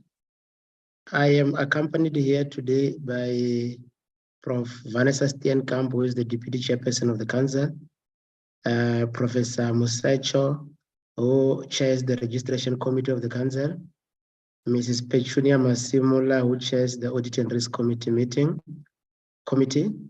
and also Sylvester Jewell, who is the Chairperson of the Professional Conduct Committee, Professor Peaceful Maveta, who chairs the Human Resource and Remuneration Committee. Honorable Chairperson, it's with pleasure to announce to the Portfolio Committee that we have a brand new CEO, very competent and capable professional, Dr. Nompumelelo Oboko, who started her tenure on the 1st of August this year. In a nutshell, she's going to give a presentation in terms of the summary of our achievements during the reporting period. At a very high level, the presentation will show that we had continued our regulatory functions in terms of protecting the public and the environment against malpractices, against unprofessional and unethical conduct. We have also continued to strengthen our registration function, whereby we have increased our certification of competent professional natural scientists with regard to their relevant qualifications and work experience to ensure that there is an ethical scientific workforce in the country. We have also continued to develop and grow the professions, whereby we ensure that our registered scientists belong to community of practice. We continue to support our voluntary associations across all 25 fields of practice and 47 voluntary associations. Chairperson, our report will indicate we continued with our development of professionals and especially the youth through our lifelong learning programs. This is provided for also in the white paper. These are through our continued professional development program and our candidate mentoring program. We believe these initiatives enhances employability of our scientists, since most employers require SACNASP registration as minimum requirement for registration. Lastly, Chairperson, we continue to support government priorities as well as the attainment of the National Development Plan. The presentation will show how we contribute towards skills, reskilling and upskilling of the scientific workforce, how we contribute towards the transformation agenda, and our efforts to contribute towards the district development model.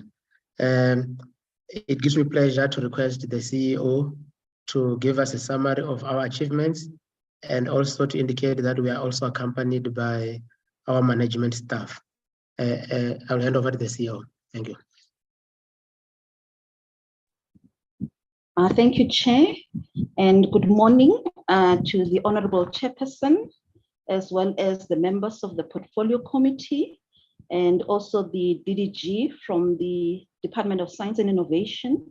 Let me also greet the Executive Council of the SACNASP, also the management team. So thank you so much for this opportunity for us to present the 2021-2022 annual performance report. And let me then put it on the screen.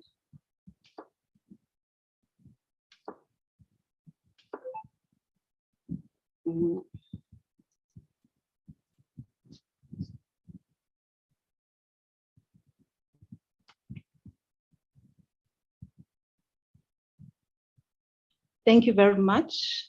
I believe you can see the screen, Chair. It's still not yet on PowerPoint presentation or on presentation mode. Okay, let me do that. There we go. We can see it. Okay, thank you very much once more. And as the chairperson has indicated, I only joined recently here at SACNASP. So the work really has been conducted by the management team under the leadership of the previous CEO. And I really appreciate how we have progressed with our annual performance plan. So in terms of the content of the presentation, I'll give highlights in terms of, just to recap who we are, our mandate, our vision, mission, and values, our strategic objectives, our annual report or performance report, which will be presented today, and some of the plans that we have put together to address areas where we have underperformed. And then I'll zoom into the delivery on the mandate and some of the ministerial directives as we engaged previously with the minister. And then there are also DSI funded projects that I would like to share with the portfolio committee and how they have helped us to advance our mandate. And then of course, I'll be joined by the financial manager to take us through the financial performance. And then I'll then come in and just provide a key highlight of some of the achievements And then of course, I'm joined by colleagues as well as our registered scientists who will give their testimonials. And then lastly, then how do we then, with all this work that has been presented, and how does SACNASP contribute to the DSI as well as the national priorities? So having said that, Chair and the members of the Portfolio Committee, the South African Council for Natural Scientific Professions, that is SACNASP, is the registration and regulatory body for the natural science professionals in South Africa. The organization was established in terms of the Natural Scientific Professions Act 27 of 2003, and it is referred to as the NSP Act as amended by the Science and Technology Laws Amendment Act 7 of 2014. Okay, it's not moving here. Apologies.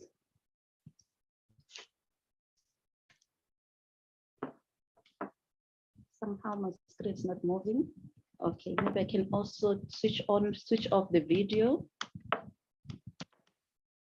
All right. And with regards to the mandate, it is four-pronged. The first is to register the natural scientist, to enable registered scientists through lifelong learning, which is continuous professional development, as the chairperson has indicated, and also to regulate.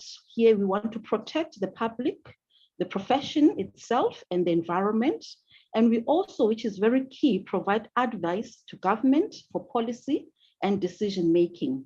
So we will do all of this work in order to enhance and advance integrity in science. I'm having problems advancing my slides.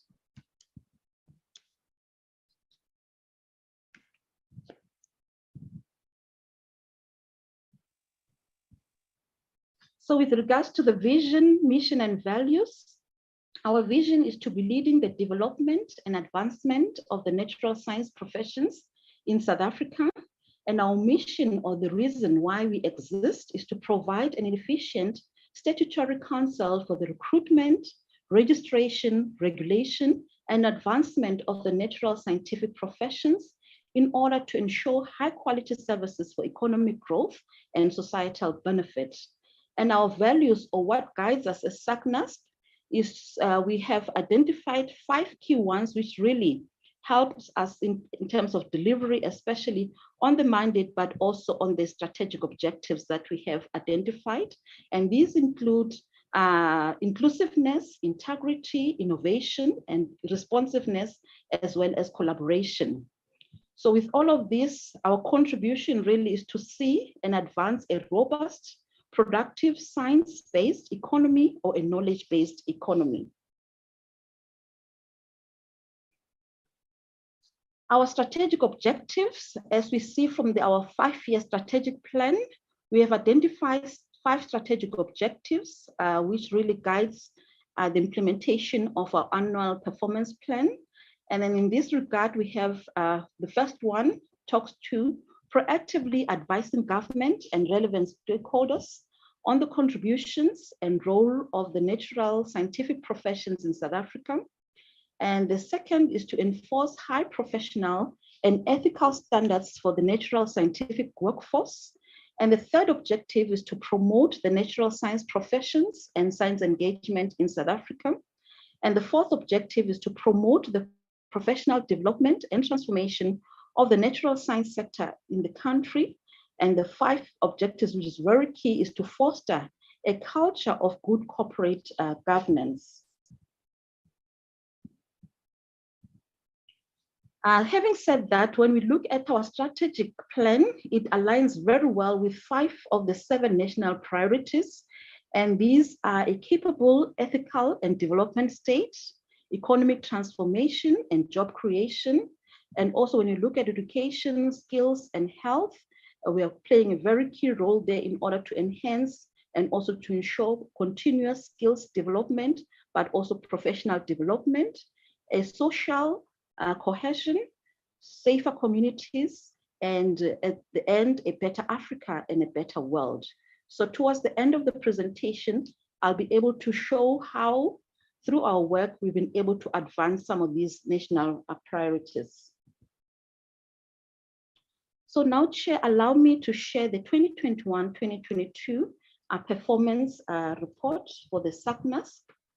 Looking at the first strategic objective, which is to proactively advise government and relevant stakeholders on the contributions and the role of the natural scientific professions in South Africa, we have set ourselves the indicator being a report to be developed to inform government policy and legislation every 2 years.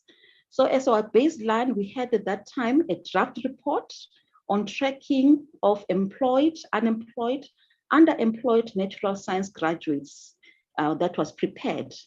And then for our annual target, we set that we'll have a draft of the request for quotation for the third report, which is titled The Skills and Competencies Required for the Future Natural Scientist, and also to appoint a service provider, understanding that we have a 2-year period to develop that report. So in terms of our achievements, we did have a draft RFQ, which was prepared and completed, but we then halted on appointing a service provider. As we can see from the deviation, is that this is pending the establishment of a study reference group. So it's engaged with our colleagues from DSI. So we had that engagement to say, let us have first a study reference group that will then help to develop the terms of reference, ensuring that we have a full scope, and we can also look at how these future natural scientists, or the skills that are required for the future natural scientists, can also help advance some of the key and grand challenges that we are seeing in the country. And I'm happy that NACI did advance and show some of the mega trends, and this is what this study will also look into. One report, also when you look at the achievement, we did have a report on tracking of the unemployed and underemployed graduates, which is titled Pathways into the Labor Market and Self-Employment for Natural Science Graduates. And this was completed and submitted to DSI. And I'm happy, Chair, to report that on the 25th of November, we'll actually have a formal launch of this particular report. And we're happy then to advance it and submit it for officially, to the DSI. And then looking at the second objective, which is to enforce high professional and ethical standards for the natural scientific workforce. The first indicator there was to look at the number of new natural scientist applications. And we started in 2020, 2021 as a baseline on 1,413 natural scientists were registered. And our annual target was 1,500. And we overachieved by 320, having 1,820 new registrations. And when you look at the deviation, this is due to improved processing systems that we use to process the application as they come through. So there's a high throughput. There's also been an increase in the number of applications that we received. The second indicator looks at the percentage of applications that are processed in the correct time frame. This is a new target and we wanted to improve. So our annual target was at 90, and you can see that we achieved 89%. So the minus 1% was due to the high volumes of applications that we receive in certain fields and some of the delays that we experienced during the evaluation process. So that's why we could not make that a particular target. The third one is the percentage of scientists who are retained is also a new target. And then our annual target that we had set is 80%, and we achieved 81%. So the 1% deviation is because SACNAS has now enhanced its value proposition, which has resulted in improved retentions from the scientists. The objective 3 speaks to promoting the natural science professions and science engagement in South Africa. As Chair can see here, the indicator was the number of public awareness and science engagement activities. We started in 2020 having achieved 5 events which were held And of course, understanding that we are right in the deep of the COVID-19 pandemic. But the annual target then for 2021 was 8, and we are happy to report that we achieved that target.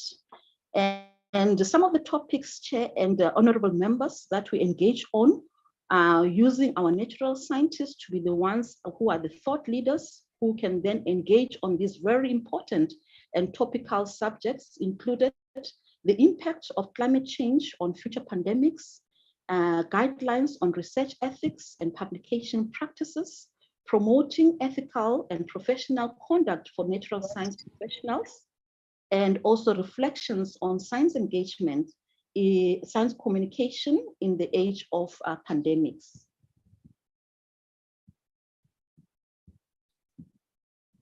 And then now looking at the strategic objective to promote the professional development and transformation of the natural science sector in South Africa.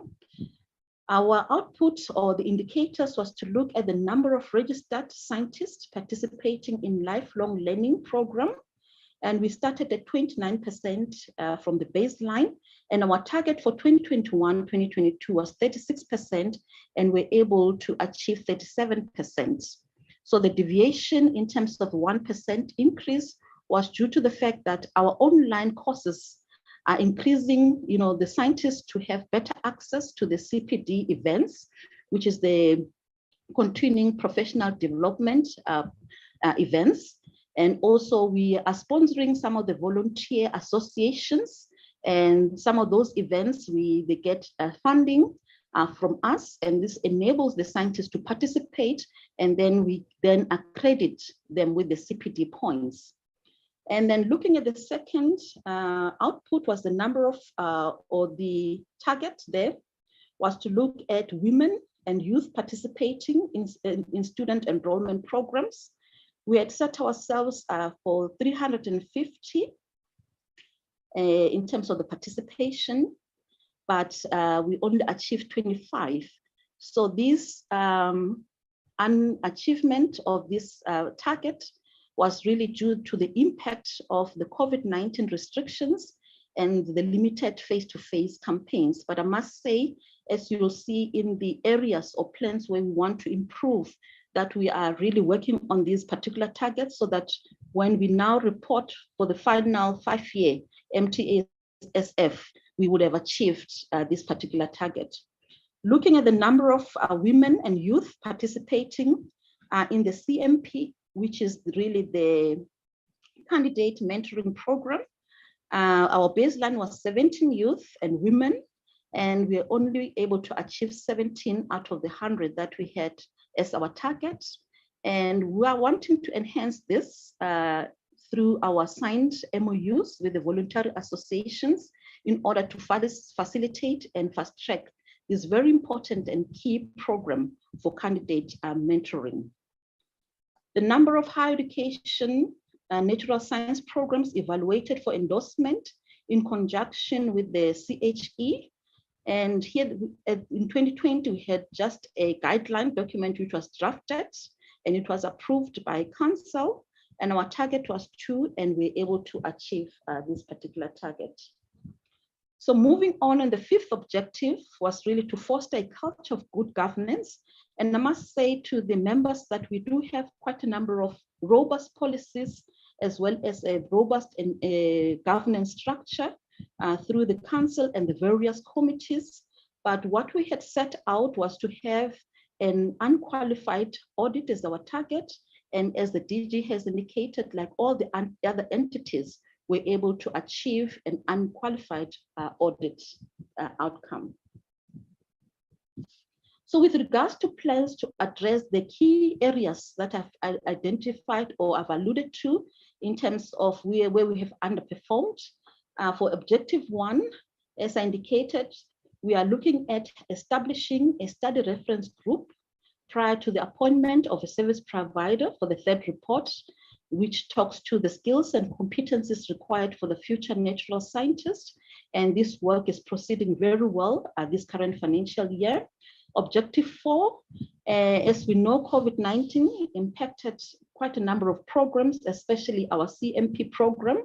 So we are increasing these face-to-face interactions this year, and we are on course to achieve the 5-year target by the end of the MTF period.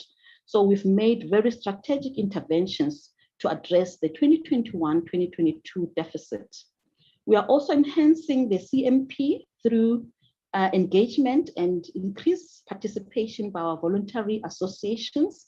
And in addition to that, we have an online candidate mentoring program that will be launched in 2022-2023 for all candidate natural scientists. And it will really address and help to augment their soft skills and enable interactions between the mentees and the mentors. So colleagues and the chair of the portfolio committees and members, when we now go to the delivery of the mandate, just to look at all the work that we have done, how is it helping us then to deliver on the mandate of the NSP, the natural science professions? Here, the registration, I start with that, where we want to register and see an increase in the registration of our natural scientists. We are happy to report that we have in our database, right in 2021, 2022, 13,902 scientists who are registered with us, and 1,820 are new scientists registered during that year. And overall, we received a total of applications of 9,222, and these includes applications for other additional fields of practice and also upgrades. So there's quite a lot of work that is engaged there. And then the graph just shows of the period of 3 years, where we started with 1,262 in 2019, and then now we have an additional number, which is around 1,820 for financial year 2021-2022, giving us a total of 13,902. So what this tells us is that, our natural scientists, they see the value add, they see, the value proposition of SACNASP, and they are very much interested in becoming a member, and hence, the increase in the annual registrations that we see. So we wanted to zoom in and also look at the registration and segment it by race. As you can see, Chairperson, we have 75.27% of our Black natural scientists who are registered, and 12.64 being our white scientists, and 9.56 from the Asian natural scientists, and 2.53 from the colored scientists. And then by gender, we have 54.67. So we can see more female who are registered with us compared to the 45.33% from male. And then the registration by age, we also see quite a good number of those who are between 19 and 29 years. So the youth, through that CMP program and also the science engagement, is they are very much interested and they've come on board. Hence, we have a figure of 53.75%, and those who are between 30 to 39, around 35.49%, and we also have 40 to 49 who are at 8.57%, and of course 1.59, those are scientists in the ages of 50 to 59, and a smaller percentage of those who are 60 plus. So in terms of areas for improvement for registration, we want to focus, or we have some programs where we are focusing on academics, and we have streamlined the registration requirements, especially for the NRF rated scientists. We are also building cooperation with CHE to develop the standards of natural science qualifications. We're also working closely with higher education institutions on pre-approving academic qualifications that meet our registration requirements to simplify the evaluation process. We are also investigating, robust mechanisms to fast track, or in this particular case, track natural science graduates, for example, unemployed or those who are employed, and also have a good demographic profile, especially when it comes to people with disabilities. And we also want to continuously improve our registration system and our database to be up to date. in order to reduce our turnaround times for registration and also the evaluation process, but also to interrogate our database, using data analytics so that we can, be well informed about who is in our database, but also the fields. And then these can help us then to guide, national development in terms of the key priority areas or the fields of practice and where South Africa can contribute and also advance from the national development priorities. And looking at the next mandate, which is to enable, here, Chair, we wanted to also indicate that our candidate mentoring program is a value add. Hence, we see quite a number of young people registering with us, and we're collaborating very strategically with the voluntary association to assist our graduates to be ready for work by providing them with the necessary skill sets which are relevant to their field of practice. But in addition to that, as we can see from this picture, in addition to the technical competencies in the field, we are also building them, giving them good business management skills, legal ethical training, written and verbal communication skills, technology and IT skills, and emotional intelligence and other relevant soft skills. So what we want to do here is to instill a culture of lifelong learning. And continuing then with the professional candidates, especially when you look at our CPD, which is a continuing professional development program. Here we want to state that in the 2019 White Paper on Science, Technology and Innovation, it is stated that scientists who participate in science engagement activities will be awarded continuing professional development points by SACNASP. So this is very key because it talks to really our mandate and how then we can use these different programs and advance continuing and lifelong learning.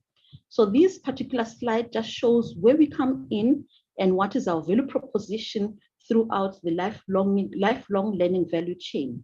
So during the employment, we encourage the candidate mentorship program, as well as the continuing professional development as part of in providing these lifelong learning opportunities.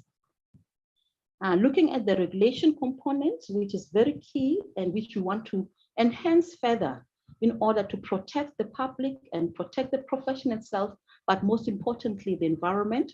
This just shows just quite a few of some of the complaints that we receive, but also some of the issues that our the SACNASP has to deal with. Some includes maybe failing to discharge duties in compliance with the applicable ethical principles, relevant legislature, and standards in the field of practice, plagiarism, and some you find that our scientists are not declaring a conflict of interest, prematurely claiming to have a qualification which is not yet conferred, prematurely claiming to hold a registration with a professional body, or adopting an approach to natural science work that is not based on scientific principles. And in other cases, we find that there's injury directly or indirectly, and this really harms the professional and the reputation, as well as the business or any other aspects. And other cases, we find that unregistered scientists, they are undertaking natural science work. And in other cases, you find that there's unprofessional and unethical conduct of natural scientists towards their employees, as well as other employees or other the employer in other cases. So now advancing to look at how do we deliver on this very key mandate to advise government and policy for policy and decision making. And we want to ensure that we have quite a number of reports that really inform our government for policy and decision making. We are also taking science to society through science engagement and science communication activities so that we can have an informed and public, but also citizenry. And we also respond to key ministerial directives.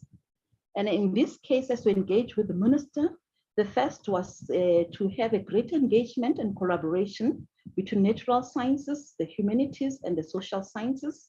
And in this case, we are establishing a platform and working with various other entities across all disciplines, to tackle our grand societal challenges. And the other directive involves enhanced collaboration and with the BRICS and Cuba. So we'll be working closely with the directorate at the DSI that deals with international cooperation resources. And because of lack of science journalism in the country, the minister has also requested us to engage with DSI on the country strategy to address this. And the chairperson of the council also talked about the district development model.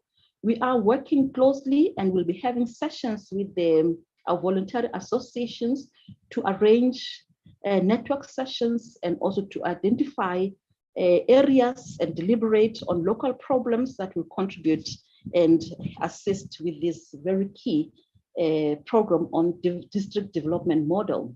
And then on the IKS, the Indigenous Knowledge Systems, we are also requested to align the program that we have with the unit at of IKS at the DSI, and also to investigate other partnerships.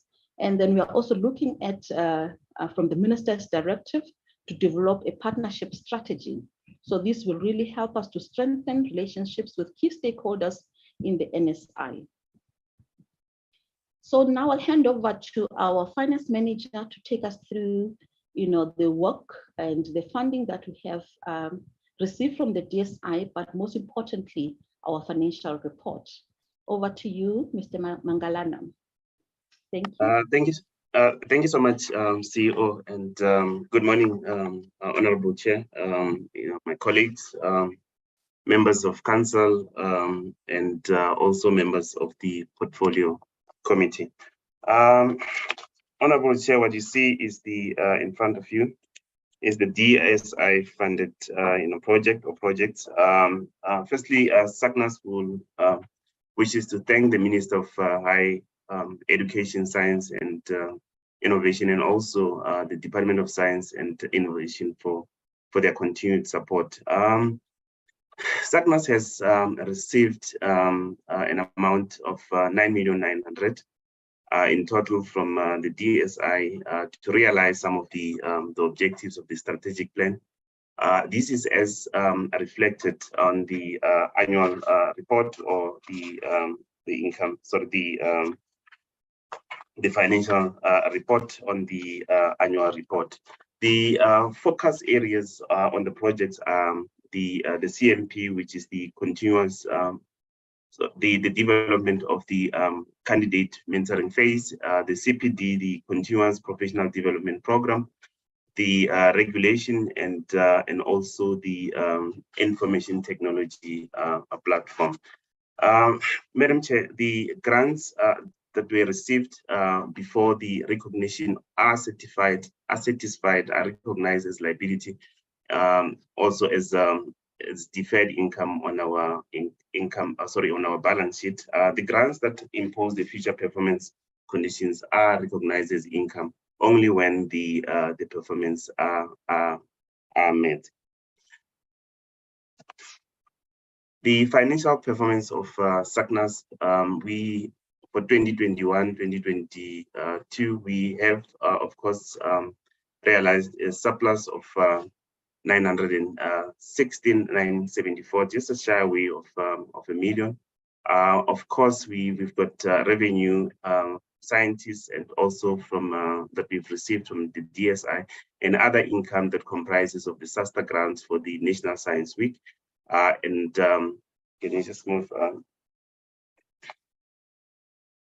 Okay, the third slide, Madam Chair, is just to highlight the revenue that we've received from the scientists, and as well as the project income and the other income. Next slide. Of course, we have received the unqualified audit report, and also the supplies. Despite of these surpluses, the council continued to experience challenges in collecting annual fees, and also the rising of bad debts that forces us to make allowance year on year on bad debts.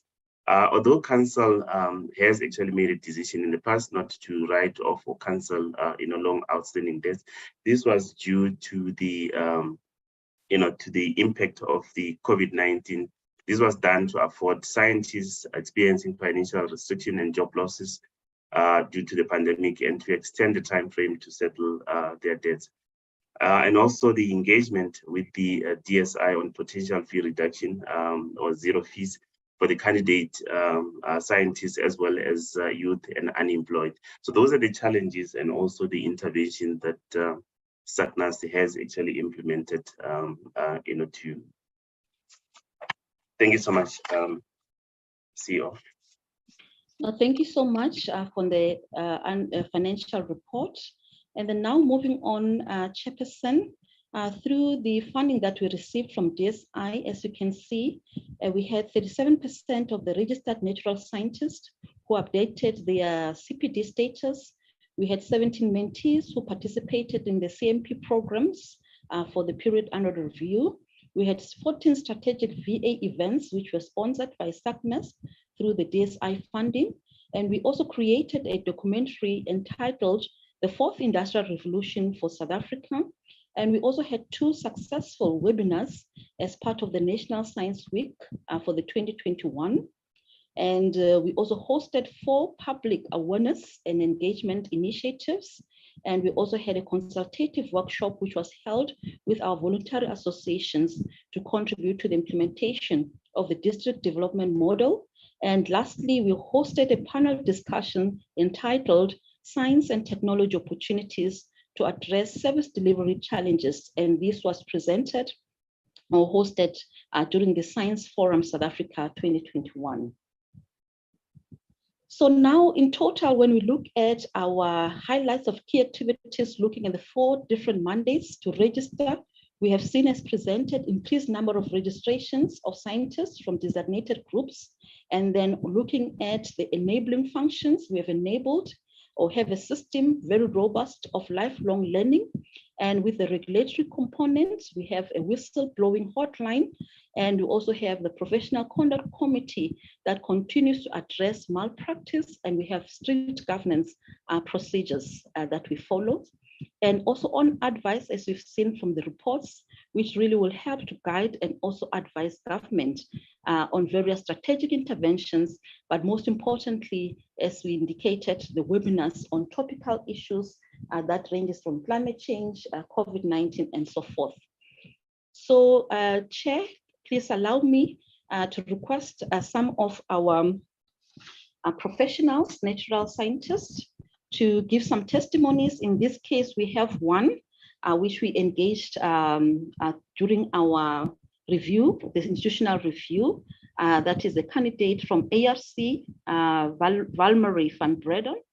And in terms of the value of SACNASP to registered scientists, and this is what she had to say: being a SACNASP member adds value to my professional profile with peers and other scientific bodies, for example, ORCID, as well as, when she makes inputs into various publications and journals. And she also says, I find value in the webinars hosted by SACNASP.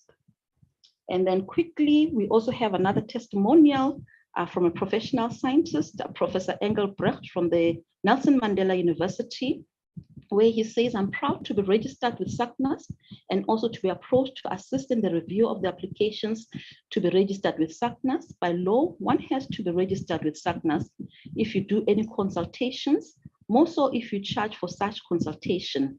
And it now appears that one also needs to be registered if you are at academia. And the watchdog role that SACNASP is playing is very important for South Africa and the general public, as it ensures integrity of the scientific system. And moving on, we thought we wanted to also engage on our candidate mentorship program, so that you can also see that we're robustly engaging with our VAs. In this particular case is the South African Wetland Society, who we've assisted for over a period of 3 years now. And we're continuing to assist. And they had in 2021 a total of 10 mentees who were supported over the 3-year period. And this is what Dr. Donovan Coetzee had to say from the South African Wetland Society, that the mentorship contributed greatly to their work, to their being much better equipped and positions to apply for and successfully gain employment towards the end of their mentorship in positions well suited for their experience or skills that they have gained in the wetland field. As the South African Wetland Society, we are extremely grateful to SACNASP for affording the mentees this wonderful opportunity, which has contributed to building their competencies as wetland scientists and ultimately strengthening the wetland field in the long term. And this is also another program which is called Bridge the Gap. It's a candidate mentorship program, which is also done by the South African Geophysics Association. And these are some of the mentees who really benefited from this program. And one of the mentees who we engaged with through the program, on behalf of SALGA, the Bridge the Program facilitated mentorship with the aim to equip mentees with the necessary tools to perform to their highest capabilities and assist mentees in identifying and achieving career development and personal goals. And this is what Kamukheli Baloyi, who's a journalist and a candidate scientist, said on soft skills training as part of the SACNAS CMP. What an insightful week this has been. I've learned how to market and add value to myself through composing a simple yet concise CV. I've learned to articulate my skills in a way that draws attention to what I'm able to do rather than what I'm thinking or I'm capable of. As a result of the 1-week training, I feel that I'm ready and I already have one foot in the industry sphere. Please allow me, Honorable Chairperson, to now call on Mr. Putiane Letswalo, as the DG indicated that if we can have 1 or 2 of our natural scientists to come on board and participate in this online engagement and also deliver on the, share on their experiences, but also benefits as to how, SACNAS has really assisted, but also been a registered scientist. And after Mr. Putiane, we'll also have Mary Joy Masitlane, who's a candidate natural scientist, to also give a testimonial. So over to you. Thank you very much, Doctor, and good morning to the chair and the committee members. From my experience as a registered professional scientist, I've started very early as a candidate, and then I've upgraded to a certificate, and then eventually to the professional. And the experience has been quite very, encouraging, beside the fact that SACNASP is now more of a license to be granted an opportunity to be employable. But for me, it also, helped me to be more of a value adding in a science field or science profession. So I've grown to be a fully fledged scientist as an agricultural scientist over the years, and also having to grow in terms of the levels that have been granted by the SACNASP, having to be promoted at work, my previous work as a lecturer, and now having to come and be working within the structures of the SACNASP is very satisfying. And the webinars that they've mentioned as well, they also helped me a lot in terms of understanding the whole spheres of science world. So basically, it has been very much helpful for me to be a fully fledged scientist, to understand all fields, not only on the level of my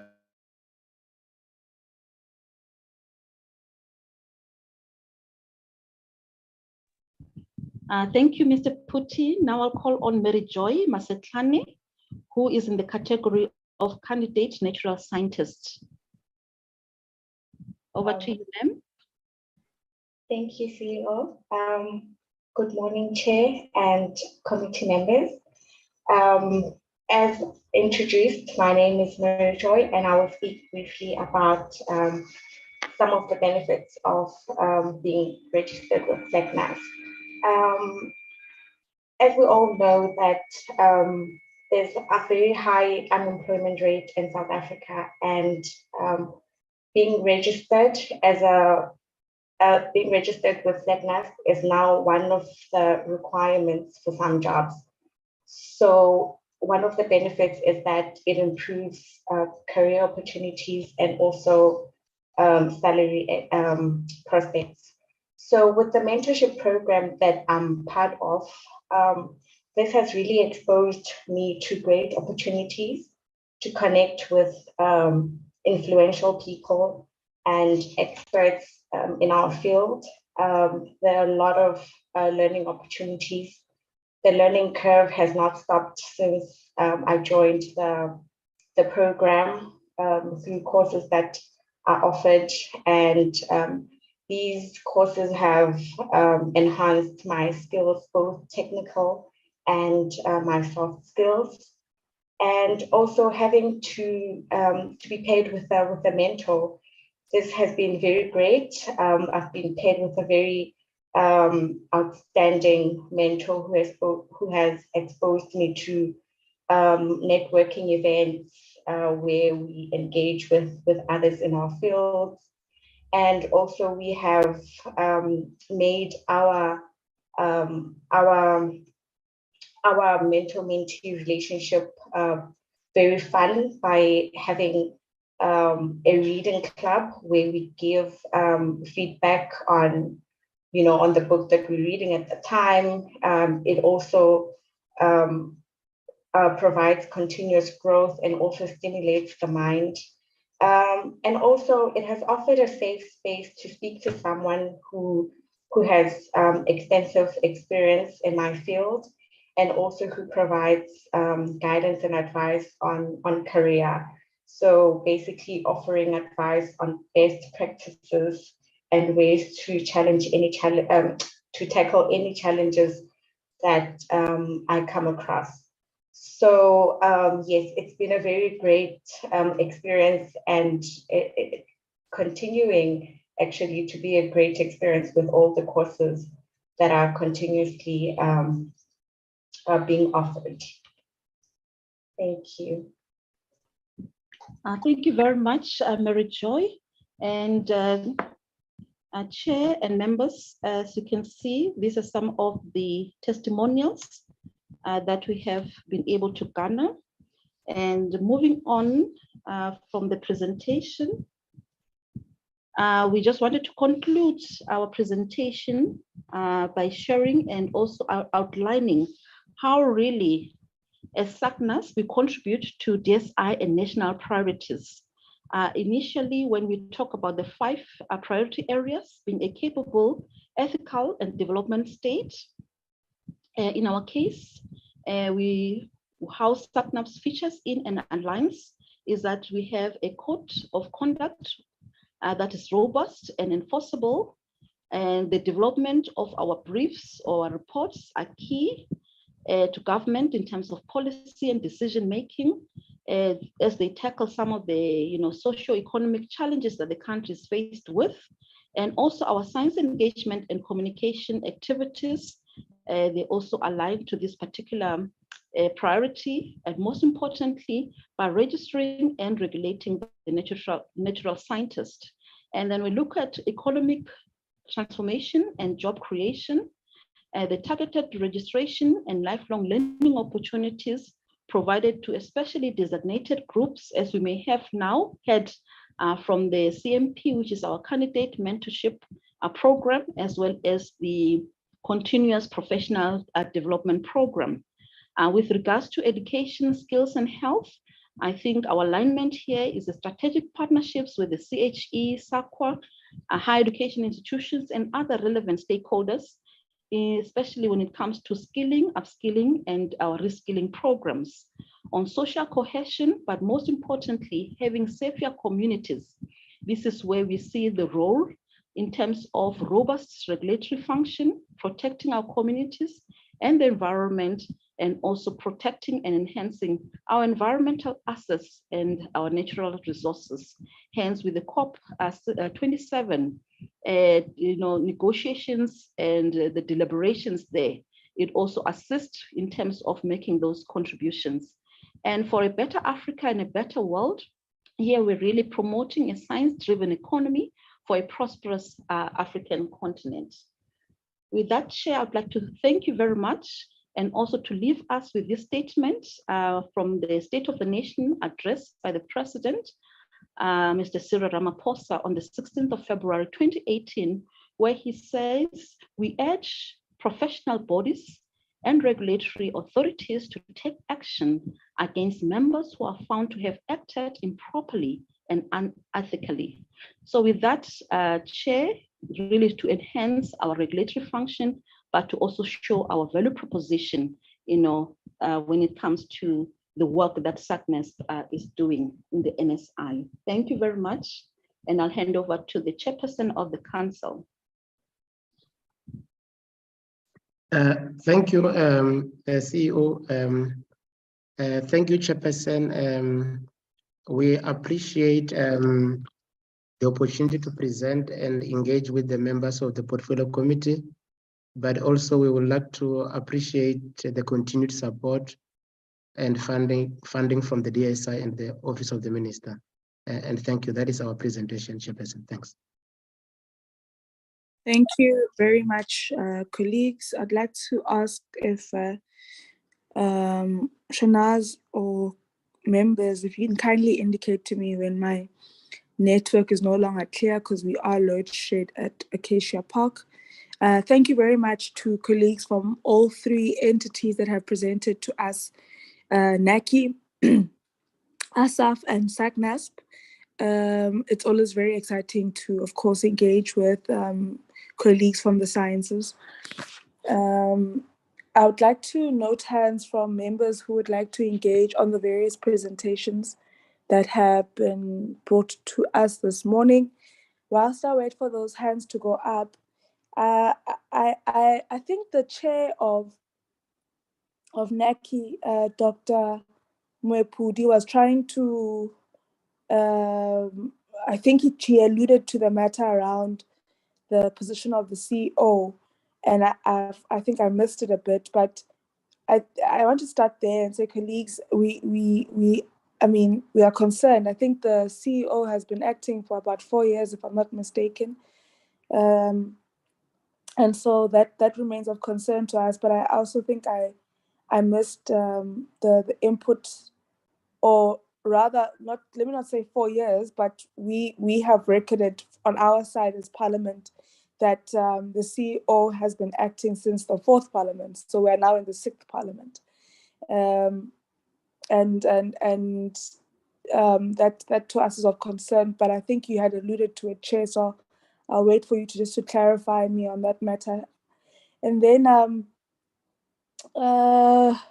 if I were to just stay on my views on NACI, I think NACI can play such a massive role, in terms of how we as a committee even, let's leave the NDP, not that we can completely leave it, or the white paper, but I just think of some of the inputs that members make in the portfolio committee in relation to impact, in relation to the role of science, technology and innovation, in relation to the role of the national system of innovation, in relation to the impact that we want to see, to the inclusion that we want to see, issues around transformation.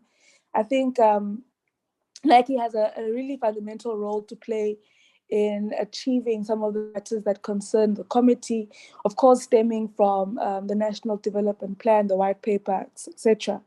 And so one is very interested in some of the documents that you've put together, for example, the renewal and repositioning of NACI document, which you say you have submitted to the minister, and just get an understanding around the implementation thereof, and what are some of the timeframes that you're putting in place to ensure that it is implemented, because and maybe we should also spend some time delving into this particular document and what it truly speaks to.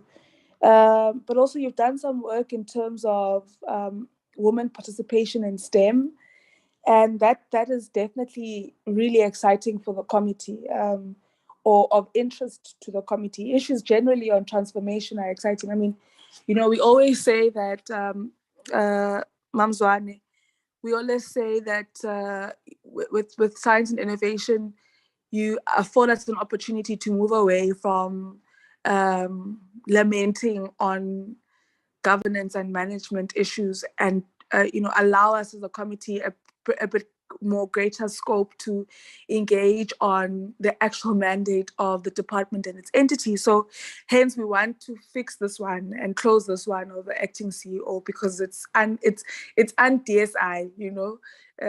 We shouldn't be having problems like that or concerns of that nature in the DSI, you know, issues around vacancies and, you know, this tax does not you know, relate to the DSI brand. So we are at a point, Dr. Mwepudi, Dr. Cele, where we really are trying to speak on impact when it comes to science and innovation, you know, and impact, we are of the view, most of us members in the committee are of the view that in order for our science and innovation and technology in the country to have greater impact, it needs to be inclusive, right? So that our science looks like the people it's supposed to benefit. So inclusion and the work that you're doing through the document you put together, or the report you put together on women participation in STEM becomes of interest to the committee. And for us, it's always, how do we take then this information and ensure that it finds expression? So similar sentiment that I have, for example, with Earth observation or with remote sensing that SANSA does. It's all good and well that we're observing the Earth, you know, through remote sensing, but how do we make sure that that data we're collating or collecting has a direct impact in terms of our disaster management and saving lives in our country. So I think it becomes a similar conversation to say, if we have done this study on women participation in STEM, which we've not yet, I think, given to the minister, how do we make sure that that data finds expression within various entities, or that information finds expression within various entities of the DSI and beyond that, right? Because having women participate in STEM is not a DSI responsibility alone. Basic education has a role to play in that. Higher education has a role to play in that, and that's where the hair still becomes so important. But in essence, there's a greater ecosystem. I mean, others may even want to argue that trade and industry has a role to play in that. Small businesses have a role to play. So, but ultimately, how do these key portfolios get a hold of this information so that it influences the programs that they have within those departments? And I think it's very important that we bring one another into confidence in terms of that, because we're not researching for the sake of it as Poregang. I mean, I'm very excited as well about, this one on renewable energy, given the energy crisis or lack of energy security that we have currently in the country. So if I were to then, I want to just see, I think I've moved away from, so I think as a matter of principle, can we please be sent the reports that you've done, NACI? As you know, I think from what I'm saying, clearly we're a bit excited. Maybe I should drop the bit and say we're excited about some of the research that you're doing or the documents you've put together, and we would like to be privy to the full documents as the committee. And then if I were to move maybe to ASSAf, and then I'll go back to SACNASP at a later stage. With ASSAf, one would, I mean, as a committee, we're quite concerned in terms of legislative work that needs to be done within our portfolio, both higher education and science and innovation. So we would like to have an understanding between ASSAf and the department what the envisaged timeframes attached to the amendment of the ASSAf Act are, and when the amendment bill will be brought to Parliament. And then also, this is a reoccurring issue, I think, Renee and Shanaz and honorable members in the sciences, Mamzwane, of in terms of target setting, and I think when we dealt with the BRRR process, we made it an overarching issue, right? To say, how do we deal with this almost conservative planning or targeting or target setting in the sciences, and I mean, you know, we were given some understanding that speaks to budget and so on and so forth. And I don't know if I've missed it, honorable members, but I haven't heard many of our colleagues speaking to, you know, a call for increased budget. I mean, many colleagues, I think, were just saying thank you to the ministry and the department and the committee, but I didn't hear this common, you know, lobbying for an increased budget. But in terms of target setting, I think for us, I mean, when you look at some of the targets that we set as ASSAf, in 2020, 2021, and in 2022, 2020, well, in 2020, 2021, we exceeded our targets, right? So you would think that because we've exceeded our targets, our planning going into the next year will say, okay, if we exceeded our targets, maybe we can target a bit higher next year. Of course, maybe taking into consideration some of the reasons why colleagues tend to be conservative in their planning. But we then look at 2022, 2023 and its APP, and we've continued with the setting of lower targets in some areas of performance. So, you know, the question that we had during the earlier process of the BRRR is to say, what informs that? What informs some of the manner in which we plan some of our targets? I did apologize to colleagues that I am sick, so I really apologize if I sound horrible. Yeah, I think I'll leave my questions at that for now, and also appreciate colleagues who were able to rope in, you know, other leads on various initiatives or beneficiaries. It's always exciting for us. Prof. Suryal, it's a bit exciting to hear, you know, different voices. The other day I said to Dr. Masiramule, Rebecca, I said, you know, we know how your voice sounds like now, so can we have someone else present some of these matters? And she almost took offense, but I said, no offense, you know, upon yourselves, but we just would love to also have some of our colleagues who lead some of these initiatives that make us so proud of the department and its entities come and share and speak. And I don't know if our colleagues who presented last with SACNASP, if maybe you were having network challenges on your side, but it would be great to see your faces as well. I mean, you are live on YouTube and Facebook and Twitter, I believe. So it would be nice for citizens of this country, you know, not to only hear you speak of how you've benefited from the engagements of SACNASP and the department, but to also see your faces. So I think later on when we do conclude the meeting, it would be nice for colleagues to just open their cameras and just, you know, greet us one last time. So that's it from my side for now. I think I'll come back to other matters that I may have left out, but you know, check if members check for members who would like to contribute. I see Honorable Mananiso's hand is up, Honorable Sibia, and Honorable Liti. Honorable Mananiso. Thank you, Chairperson. Let me start by welcoming all the presentations, and one must say that it is so difficult to engage after you could have engaged because of many of the issues that I wanted to address you have covered on, and more especially on issues of inclusion. I think this one goes to all presentations from NACI, ASSAf, and SACNASP to say that it is important Honorable that they ensure Mananiso. that. Can you hear me? There's like a radio frequency type of sound, like alien sound in the background. Can you hear me? Yeah, I think I'm we can staying hear in the you better now. location, so yeah, okay, sorry.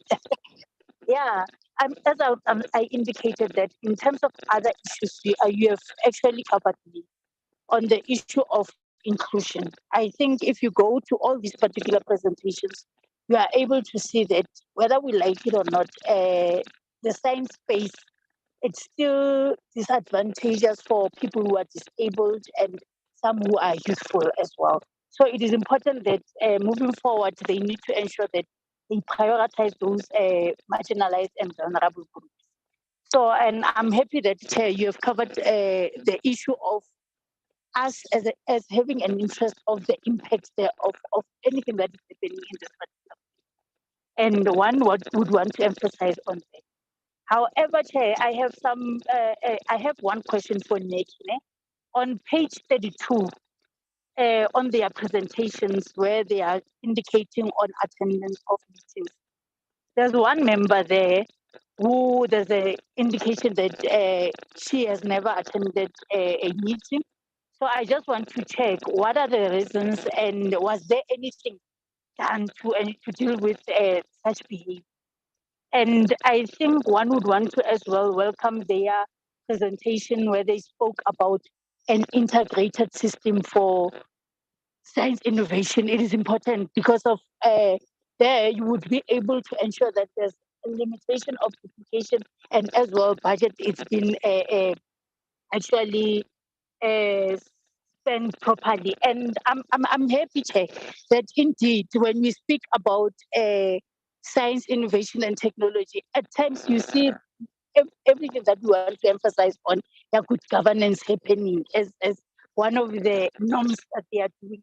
And indeed, we are not buying face. Here, people are doing what they are supposed to be doing. And as well, I was very surprised that they didn't call for any increase of budget or funds. For ASSAf, I just want to check, and as well, one would want to advise that for programs that you have in terms of district models, can we have submissions of those particular programs so that we are able to check in terms of where are they happening, and if they are close to our spaces, we would be able to touch, we will be able to engage with those district municipalities and check how impactful are those particular services. And this one for the district model, I would want to suggest that it cut across all those we have presented to say they need to submit to us their plans of district model, and so that we can check how they are impactful into the development of the district model. Lastly, Chairperson, on SACNASP, on the presentation where they speak about organizational performance, on the issue of deviations for appointment of service providers, I want to check, Chairperson, in terms of how do they appoint service providers and what is the plan? Are they going to ensure that this particular deviation is being addressed to, so that at least they achieve the whole target? And I think on other issues, Chairperson, one would want to just advise to say that I can see that most of the engagement and awarenesses are being happening online. It's webinars, it's Zoom and so on. I just want to emphasize the issue of not leaving other people behind. It is important that we consider those that we know that they might not have proper infrastructure for connectivity. So it is important that in future, the very same organizations, they must have projections on how are they going to ensure that they touch base even to those who doesn't have network, so that we bring the country along in terms of what we have as a good story in terms of science innovations and technology. So thank you, Chair. That's so it's from me. Thank you, Honorable Mananiso. Honorable Sibia.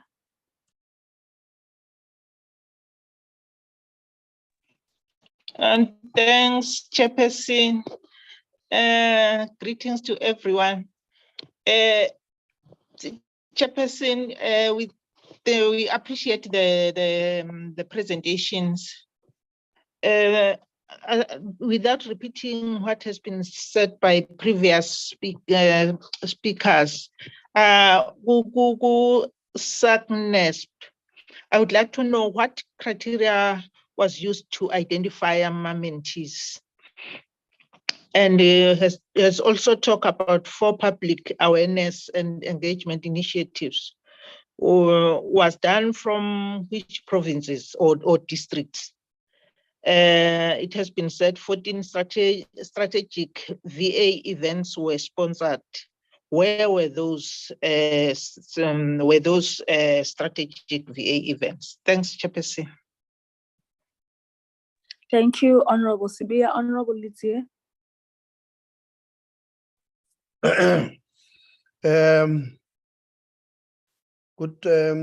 Good morning, Chair. We're 3 minutes before we leave the morning part. Just want to check if I'm audible. I'm like you, Chair. I'm load shedding. So far, we can hear you. Thank you very much. Let me greet yourself and all honorable members. Great leadership of the department, leadership of the ministry, represented by the advisors, leadership of all 3 entities, parliamentary staff, and everybody on the platform, including the the beneficiaries that appeared before us this morning. Chair, I will start with let me appreciate the representation of all 3 entities. Let me start with ASSAf. They spoke about the institutional review of the entity. When do they think the completion date will be? And when will the final report be available for consideration? What are their timeframes attached to the amendment of the ASSAf Act? And when will this amendment bill be tabled in Parliament? That amendment is focused on providing more flexibility in the ASSAf member election process. So what issues in the process is being addressed, and how is it being addressed? So those issues, what exactly are they and how are they being addressed? The criterion for election of membership of the academy is significant achievement in the pursuit, advancement, or application of science with regard to membership fees. What is the annual fee amount? Are all members up to date with their fees? And in accordance with clause 7.3 of the ASSAf Act, that state that open quote, membership lapses if subscription fee as prescribed have not been paid within 3 months after they become due. Okay. Firstly, does this provision apply to all ASSAf members or only council? Secondly, does ASSAf implement this provision of 3 months lapse of membership or termination thereof if 3 months has passed? With regards to performance target, what information was used to set the 2% target to increase the proportion of women and Black individuals within ASSAf and its membership? Where do they get this data to set this 2% target? A number of performance targets, according to them, were exceeded, as in the 2020-2021. Yet, if you look at the 2022-2023 APP, they continued with the lower target set for some areas of performance. For example, the number of webinars, workshops, or conferences hosted, which showed an actual achievement of 32 in 21-22, yet the target for 22-23 remains at 12. What are the key factors informing the setting of performance targets at lower levels than the actual achievement showed over the last 2 years? What are the specific objectives of a consensus study versus a policymaker's booklet? And how, in terms of science advice, do they differ? So this thing of consensus study and policymakers booklet, how do they differ? And what measures have been implemented to improve the uptake of recommendations emanating from these studies? And are these proving successful? When presenting the 2020-2025 strategic plan to us in 2020, ASSAf identified the open code lack of mechanisms to prevent overlap of activities with those of other entities within the NSI, as clear role differentiation within the SNI was not present, close quote. As a threat, in ASSAf opinion, does the STI decadal plan assist in facilitating clearer role differentiations for NSI actors? 2, what would also assist to facilitate clearer role differentiations? Then now we'll go to NACI chair.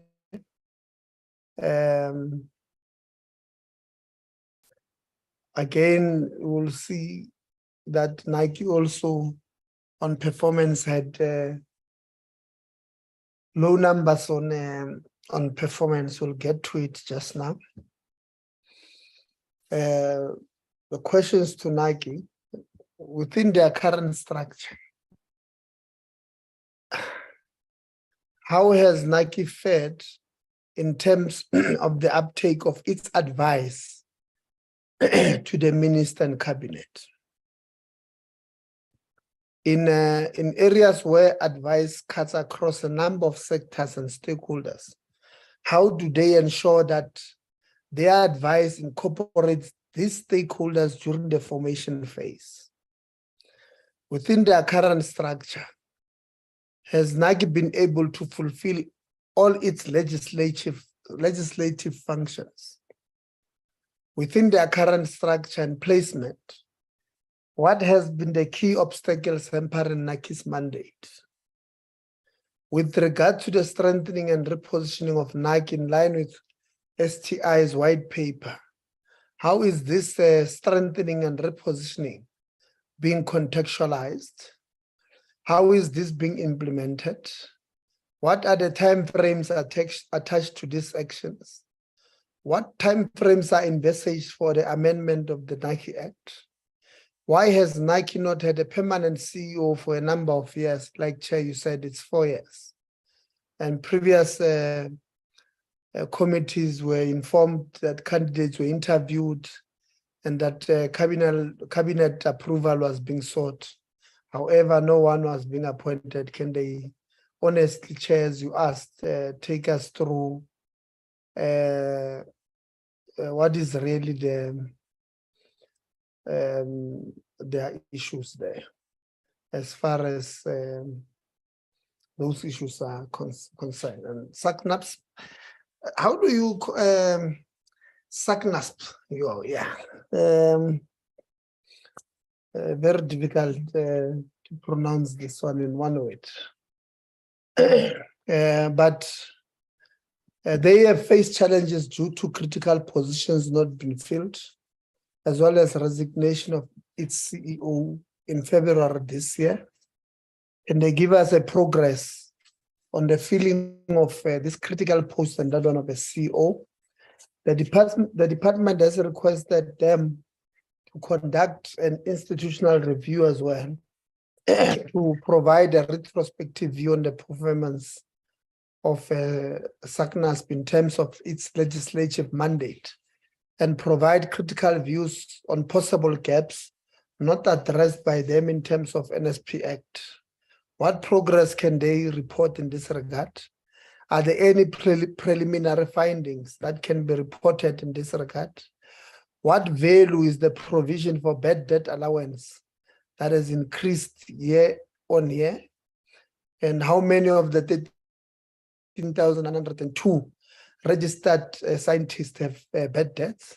With regard to the draft amendment bill to repeal and replace the current NSP Act, what are key changes being proposed and why? In relation to the brief titled Pathways into the Labor Market and Self-Employment for Natural Science Graduates, developed in conjunction with the Human Science Research Council, and which discusses the issues of unemployed, employed and underemployed graduates in South Africa.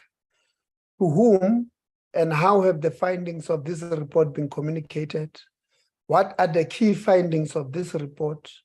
How are these findings informing planning and intervention in the NSI? There are scientists in the industry, academia, and government practices that are not registered at SACNASP.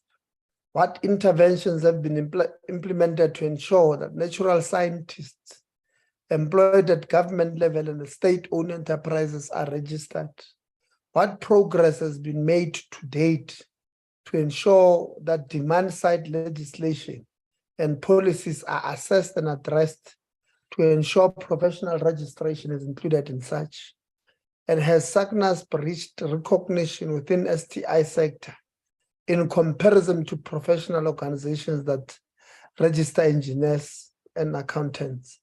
What are some of the key challenges hampering the registration of natural sciences? And lastly, Chair, I think it is concerning or it is of great concern that we see that all these three entities that appeared here today, none of them have got a male, well, a female CFO, and we're not a sexist organization, but I think in line with what we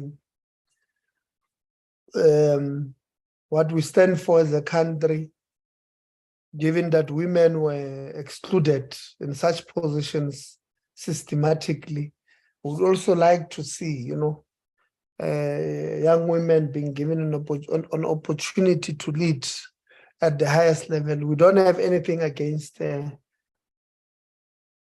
current CFOs, but we're saying science and innovation, we really don't have too many issues with them when it comes to transformation.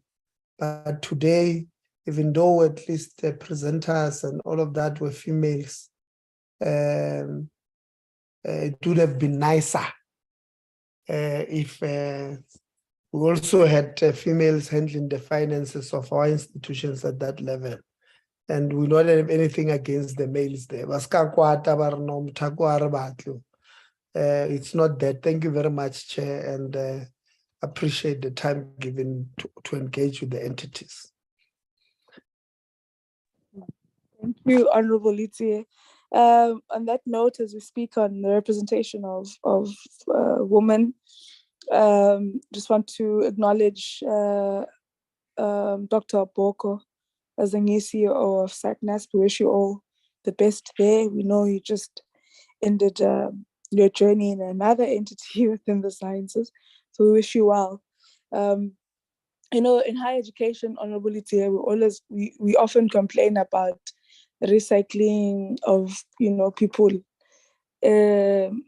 but I don't think we have a problem if there's a recycling of capable individuals within the sector. But what we definitely don't want is a recycling of people who have only but contributed to the downfall of our institutions, entities, and our departments. But in your case, Dr. Apoko, we really trust in your leadership, and we hope that you will make us just as proud in SACNASP. I want to just perhaps go to one or two more items relating to NACI. So NACI, I think in 2021, did a study on produced an interim report on the state of innovation in the TVET sector. As a committee, we've also taken great interest in TVET, and really it would be interesting to have more information on some of your findings and the recommendations of the report, on how we can see, or on what is the state of innovation in the TVETs, but how the TVETs can be used to really drive greater technological developments in our country and responding to many of the social challenges that we have. So that would really be exciting to see, and maybe colleagues can touch on one or two issues during this meeting, or maybe just let's get the report from yourselves. Honorable members, Mazong Shaya, wanting to delay their meeting any longer. But also, you've done some work as well in analyzing investment in research and development. And in the case of South Africa, we can clearly see there's a decline. I don't know how it would be interesting to see again what some of the recommendations are on how we can increase the investment on research and development by private sector, because really it's not where we wanted it to be in terms of the NTP and its plans, in terms of in terms of the governing party and its conference resolutions either. So in terms of investment in research and development, things aren't looking so good. So it would be great to see what some of the recommendations are in that regard. And then I had touched a bit earlier in terms of, or in relation to maths and science. And, it would be great to see how your assessment thereof, as I said earlier on, can find its way to, for example, the Department of Basic Education and Higher Education, so that we also look into the work we do on, when we do these career outreach, initiatives. How do we better communicate interest in maths and science, or STEM, or science, technology, and innovation? But also bringing understanding to what it really means to go into that sector. I think there was something else that SACNASP spoke to now. I thought of the same thing of how do we take this information and make it part of the work that is done on career pathing in basic education and even in higher education. Because I know when you get to third year, you're still confused.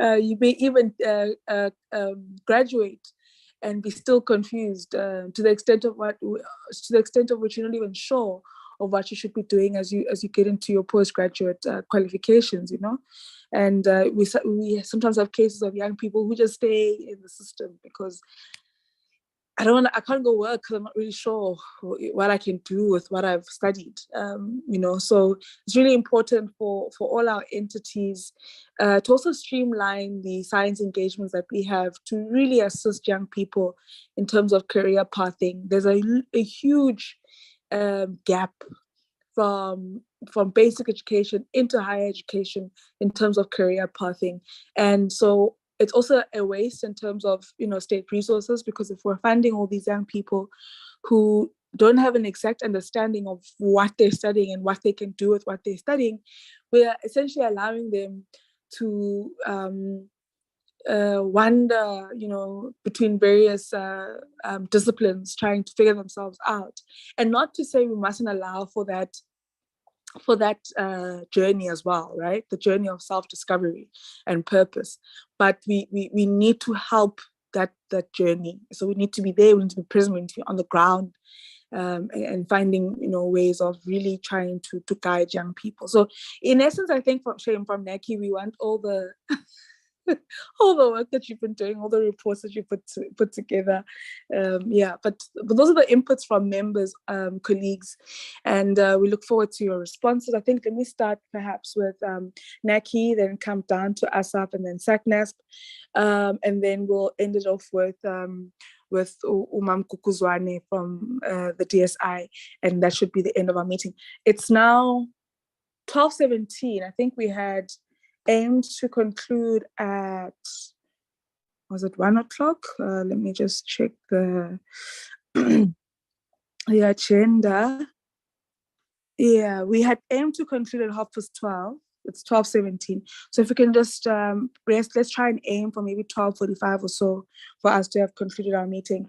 That information of which members require details and so forth on, colleagues can submit more information in writing. That's always welcomed. All right, let me hand over then to Dr. Moepudi and Dr. Cele. Thank you, Chair, and thank you, honorable members, for those comments and for the questions. I think it's important we start by contextualizing the structure of NACI. Although NACI is an entity, it's not entirely a standalone entity, in that its administrative support functions such as HR and finance and so on are actually run through or run by the Department of Science and Innovation. So we really don't have much control over that, and that applies also with issues around recruitment. So on the matter of the appointment of the CEO, I will request the DSI to provide clarity on that. But I think it's important to also point out that as the Council of NACI, we have raised this matter several times with the DG, and the DG has, on some instances, tried to put the process into motion. At one point, it had gone all the way to towards interviews and a possible appointment, but however, there were several issues that came up in terms of regulatory compliance, and the process had to be started again from scratch. So that's also not a process that's under the control of the board of NACI, the councillors. So we would request the DSI, Ms. Zwane, perhaps could give clarity on that.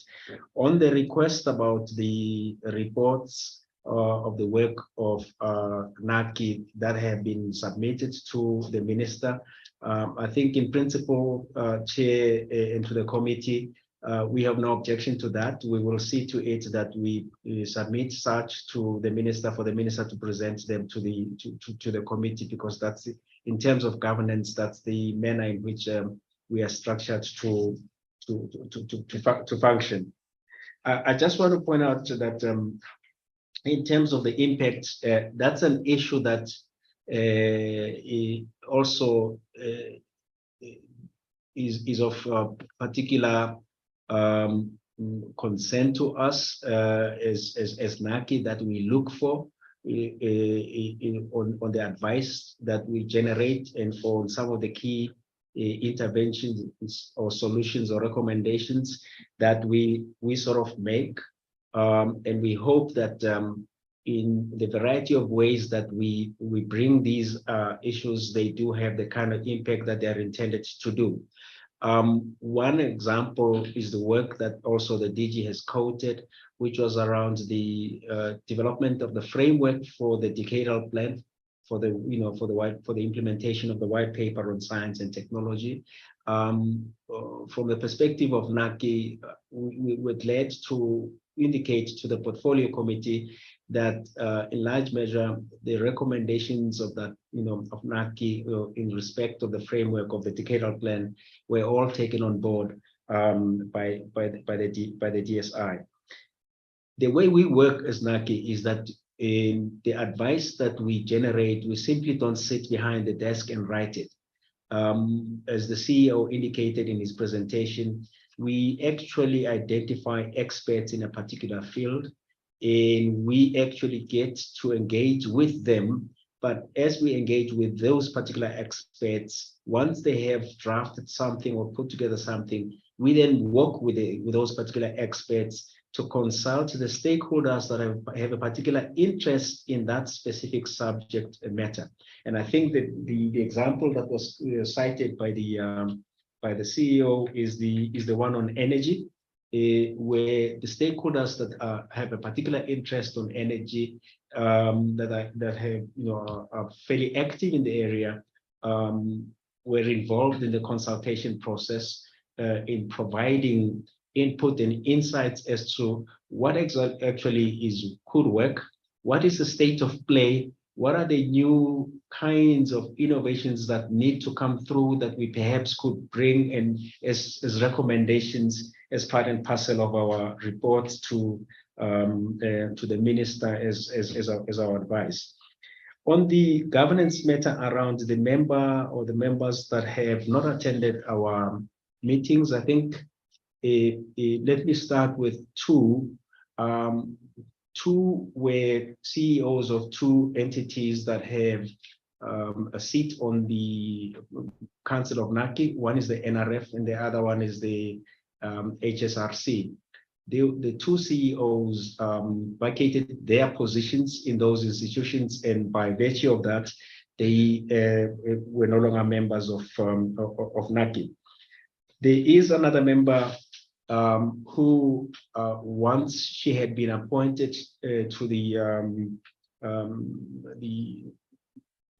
a member of NACI, she coming from the private sector. She then, I think a few months later, got a fairly substantive promotion at work that actually made it extremely busy, while at the same time she had to go through the processes of maternity leave. She then subsequently resigned because she was quite honest to indicate that she really could not devote the amount of time that is required for her to deliver the kind of advice that is required to NACI. I have to point out to the portfolio committee that members of NACI actually purely deliver their services on a voluntary basis. It's not like being members of the board of a standalone public entity, which is a very different way in which we actually function. The CEO will deal with the other matters, but I just wanted to indicate that the issue around the white paper implementation is that it actually brings into play a number of responsibilities and expectations upon NACI, which then means or has meant that in our review and analysis as NACI, that we engage with the DSI to try and see how could NACI achieve and fulfill these particular responsibilities. And that has meant a review of the mandate of NACI as outlined in the legislation. And within that particular context, we have actually also reviewed NACI in the context of it being an organization that requires a restructuring, and presented the various options both to the DSI and to the minister for consideration as part and parcel of the review of the mandate of NACI, which actually will include the review of the legislation that governs NACI. The comments around the challenge that the NSI has in respect of the decline, the general decline in private sector investments in R&D is one of particular concern, not only to NACI, but essentially to the NSI. Perhaps, Chair and the Portfolio Committee, one of the things I think you may want to look into is the impact of multinationals and measures in the corporations. One of the things that happens is that when a multinational company acquires a South African company, one of the first things that they do is almost immediately or very shortly thereafter, is to relocate their core business to their headquarters. So the core businesses of a lot of the multinationals has to do with generating intellectual properties through research and development. So what then happens is that when they buy South African companies, they relocate the research component of that company back to the headquarters. So what ends up happening is that you end up finding that what used to be some local investments in R&D, those suddenly disappear, and within South Africa. So that's one of the things on the contributing factors to this declining investments in R&D. Although the economy grows because you now have a variety of multinationals that are now operating and functional within South Africa, it doesn't mean that they don't bring technologies. They still do. However, the manner in which we are tracking investments in R&D then changes. Perhaps it's an issue that needs to be looked at a bit more, including what are the other incentives that could actually be improved besides the ones that are currently existing both in the DSI and in the DTI for private sector investments in R&D. Chair, let me stop there and request the CEO to respond to the rest of the details of the issues, and then Ms. Zwane could perhaps give further clarity around the matter of the finalization of the recruitment of the CEO. Thank you. Thank you, Chair. Thank you, Honorable Chair and Honorable members. Maybe let me just build on the Chair's response in respect of STI investment, that we support the government efforts to implement budget coordination. We are working with the team that has been developing the decadal plan around updating the new strategic management model. One of its aspects is budget coordination, but there are other aspects of that model. So we've done work in reviewing, but also providing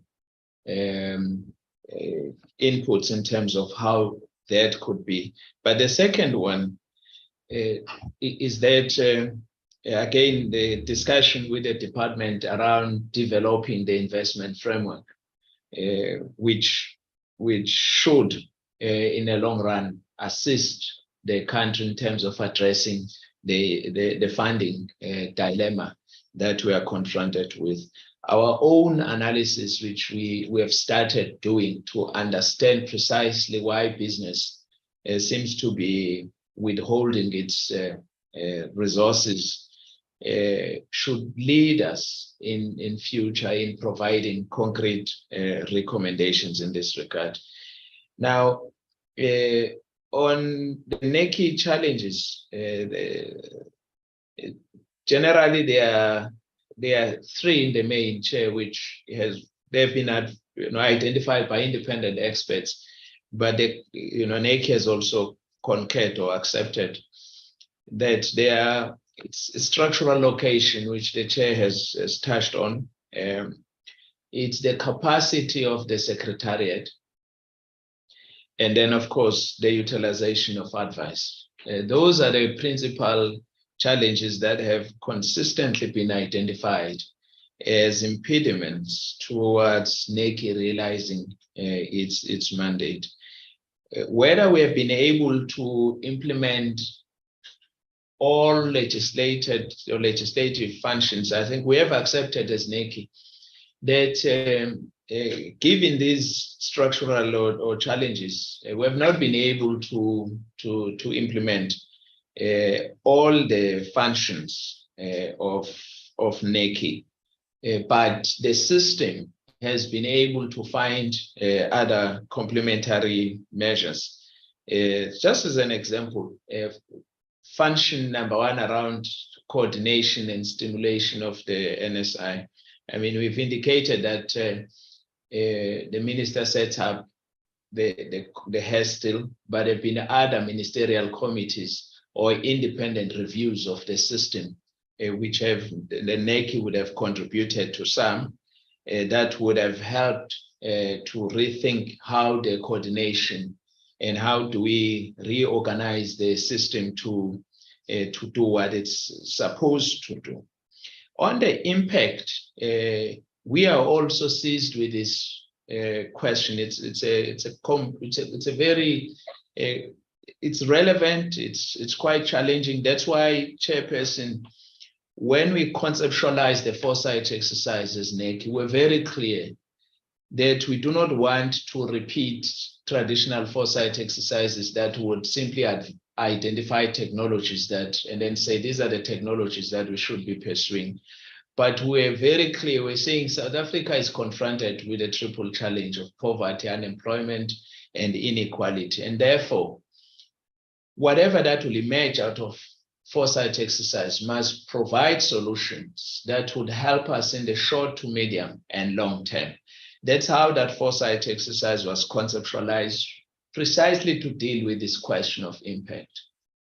And again, the priorities that are now finding concrete expression through the decadal plan, they speak to what we are trying to do, which is essentially to shift the STI policy from its traditional focus on enhancing productivity and competitiveness to embrace broader socio-economic transitions goals, so that we can be able to have a system that is inclusive, sustainable, but also resilient, as COVID-19 has taught us that our system needs to be in that context. So that's why, Chairperson, we are also working with the department in developing a second set of indicators that would help the department to monitor and track whether the decadal plan will make an impact in respect of social economic development. That work is proceeding, and really the intention is to establish a measurement framework with concrete quantifiable measures that will demonstrate impact of the decadal plan. So we are committed. Now, NACI Council has a member, the Secretary General of the Disabled People of South Africa, Mr. Andrew Madela. He's a member of our transformation committee, and is constantly helping us and consciously to be aware of the needs and challenges that are facing the disabled people in South Africa, but also to challenge us to think how the system could also ensure that its inclusion approach is all embracing. Our own projects, which we have indicated, are beginning to take this notion of inclusion quite seriously. So, Chair, maybe let me end with the last one, of course, which we would be, it's around involving people, I guess, ordinary people in our processes, including those who are poor, disadvantaged, who don't have internet access. Yes, it remains a challenge, I guess, for not only us, but for the system. But we are beginning to work with them. For instance, I've been working closely with the IKS communities in rethinking what science and innovation is all about, and beginning to tease out the various standards, the various frameworks that they're working with. So we've been working with them, spending some time with them. And then recently we were in Durban, and the minister addressed a 2-day engagement with the IKS communities, because this is essentially how we think we need to be able to transform and ensure that knowledge production is inclusive, but also it gives a concrete expression of development to people, irrespective of where they are located. So thank you very much, Chair and honorable members. I hope we're able to address all the issues raised. Thank you, Chair. If we could just ask through you, Ms. Zwane from the DSI to give more clarity on the matter of the CEO. Doc, we'll allow for Ms. Wania to come in the end and make overall concluding remarks from the department. That is fine, Chair. Thank you. I think we've sort of dealt with all the key issues that came out from the comments and the questions. Thank you very much. Thank you very much, colleagues. I'd like to thank Dr. Mwepudi and Dr. Cele from the NACI for their presentation and responses. Now hand over to Prof. Isak and Prof. Sudial from ASSAf to respond to comments and questions from members. Good afternoon, and thank you, Chairperson and members of the Portfolio Committee, for engaging with our documents and for all of your incisive questions. I'm going to answer them on a high level from a council perspective and then hand over to our CEO and our CFO to provide the specifics. So in terms of the amendment to the ASSAf Act, I can say that from the council's perspective, we have approved the amendments and they are in the next steps of the process, and the CEO and CFO will be able to speak to exactly where they are in terms of submission to Parliament for approval. In terms of the conservative target setting, we take note of the concerns that were raised by both you, Chairperson, as well as Honourable Letsia. And I think that from a perspective of the Council, we are being pragmatic based on the capacity of the ASSAf office on what it can realistically deliver on. Webinars and online working, etc., allowed us to exceed our targets previously, but as we now move to a blended and then in-person formats going forward, we have to really consider costs and what is feasible within the internal capacity of ASSAf. In terms of diversity, equity, and inclusion, and this is something that is really something that the Council of ASSAf takes very seriously. And that is why we've just approved the ASSAf transformation strategy, which the CEO can give you more details on. But as General Secretary, in my role, we also make every effort possible, together with other members of Council, to look at innovative ways of increasing our pool of women and for increasing our pool of African and Black, if you like, the way we define them as members of ASSAf. So the Honourable Mananiso, in terms of the district model that you requested, we will be very happy to send the documentation through to you and that we can respond to in writing. Honourable Letsia, the institutional review has been completed. I served as the chairperson of the review reference group. We've received the report. We're happy with it. The Secretariat is now responding to all of the recommendations, after which it will be sent to Council. And once approved by Council, it will come through to the department and then higher up to you. In terms of the time frame for the Act, I will ask our CEO to respond. In terms of the fee payment, our CFO will respond to that. And then the differences between a consensus study and policymakers booklets. So consensus studies are really in time, and we generate the evidence in various ways and make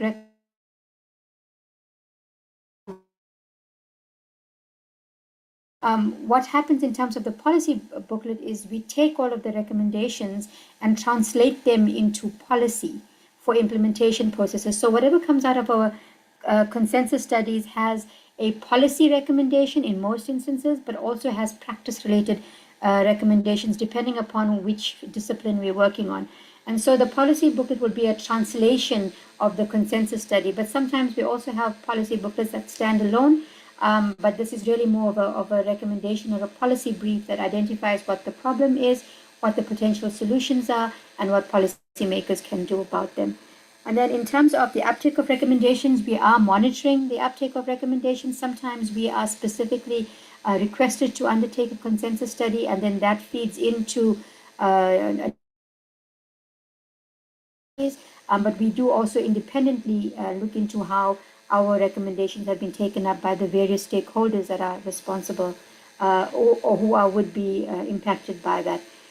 I think I've covered almost everything, and I'd like to hand over to Professor Suryal to address what I haven't and give the details of some of my responses. Thank you very much, Chairperson. Thank you, Professor Isak. I would like to expand on the question about how does ASSAf deal with the overlaps with other entities as discussed in our SWOT analysis in the strategic plan.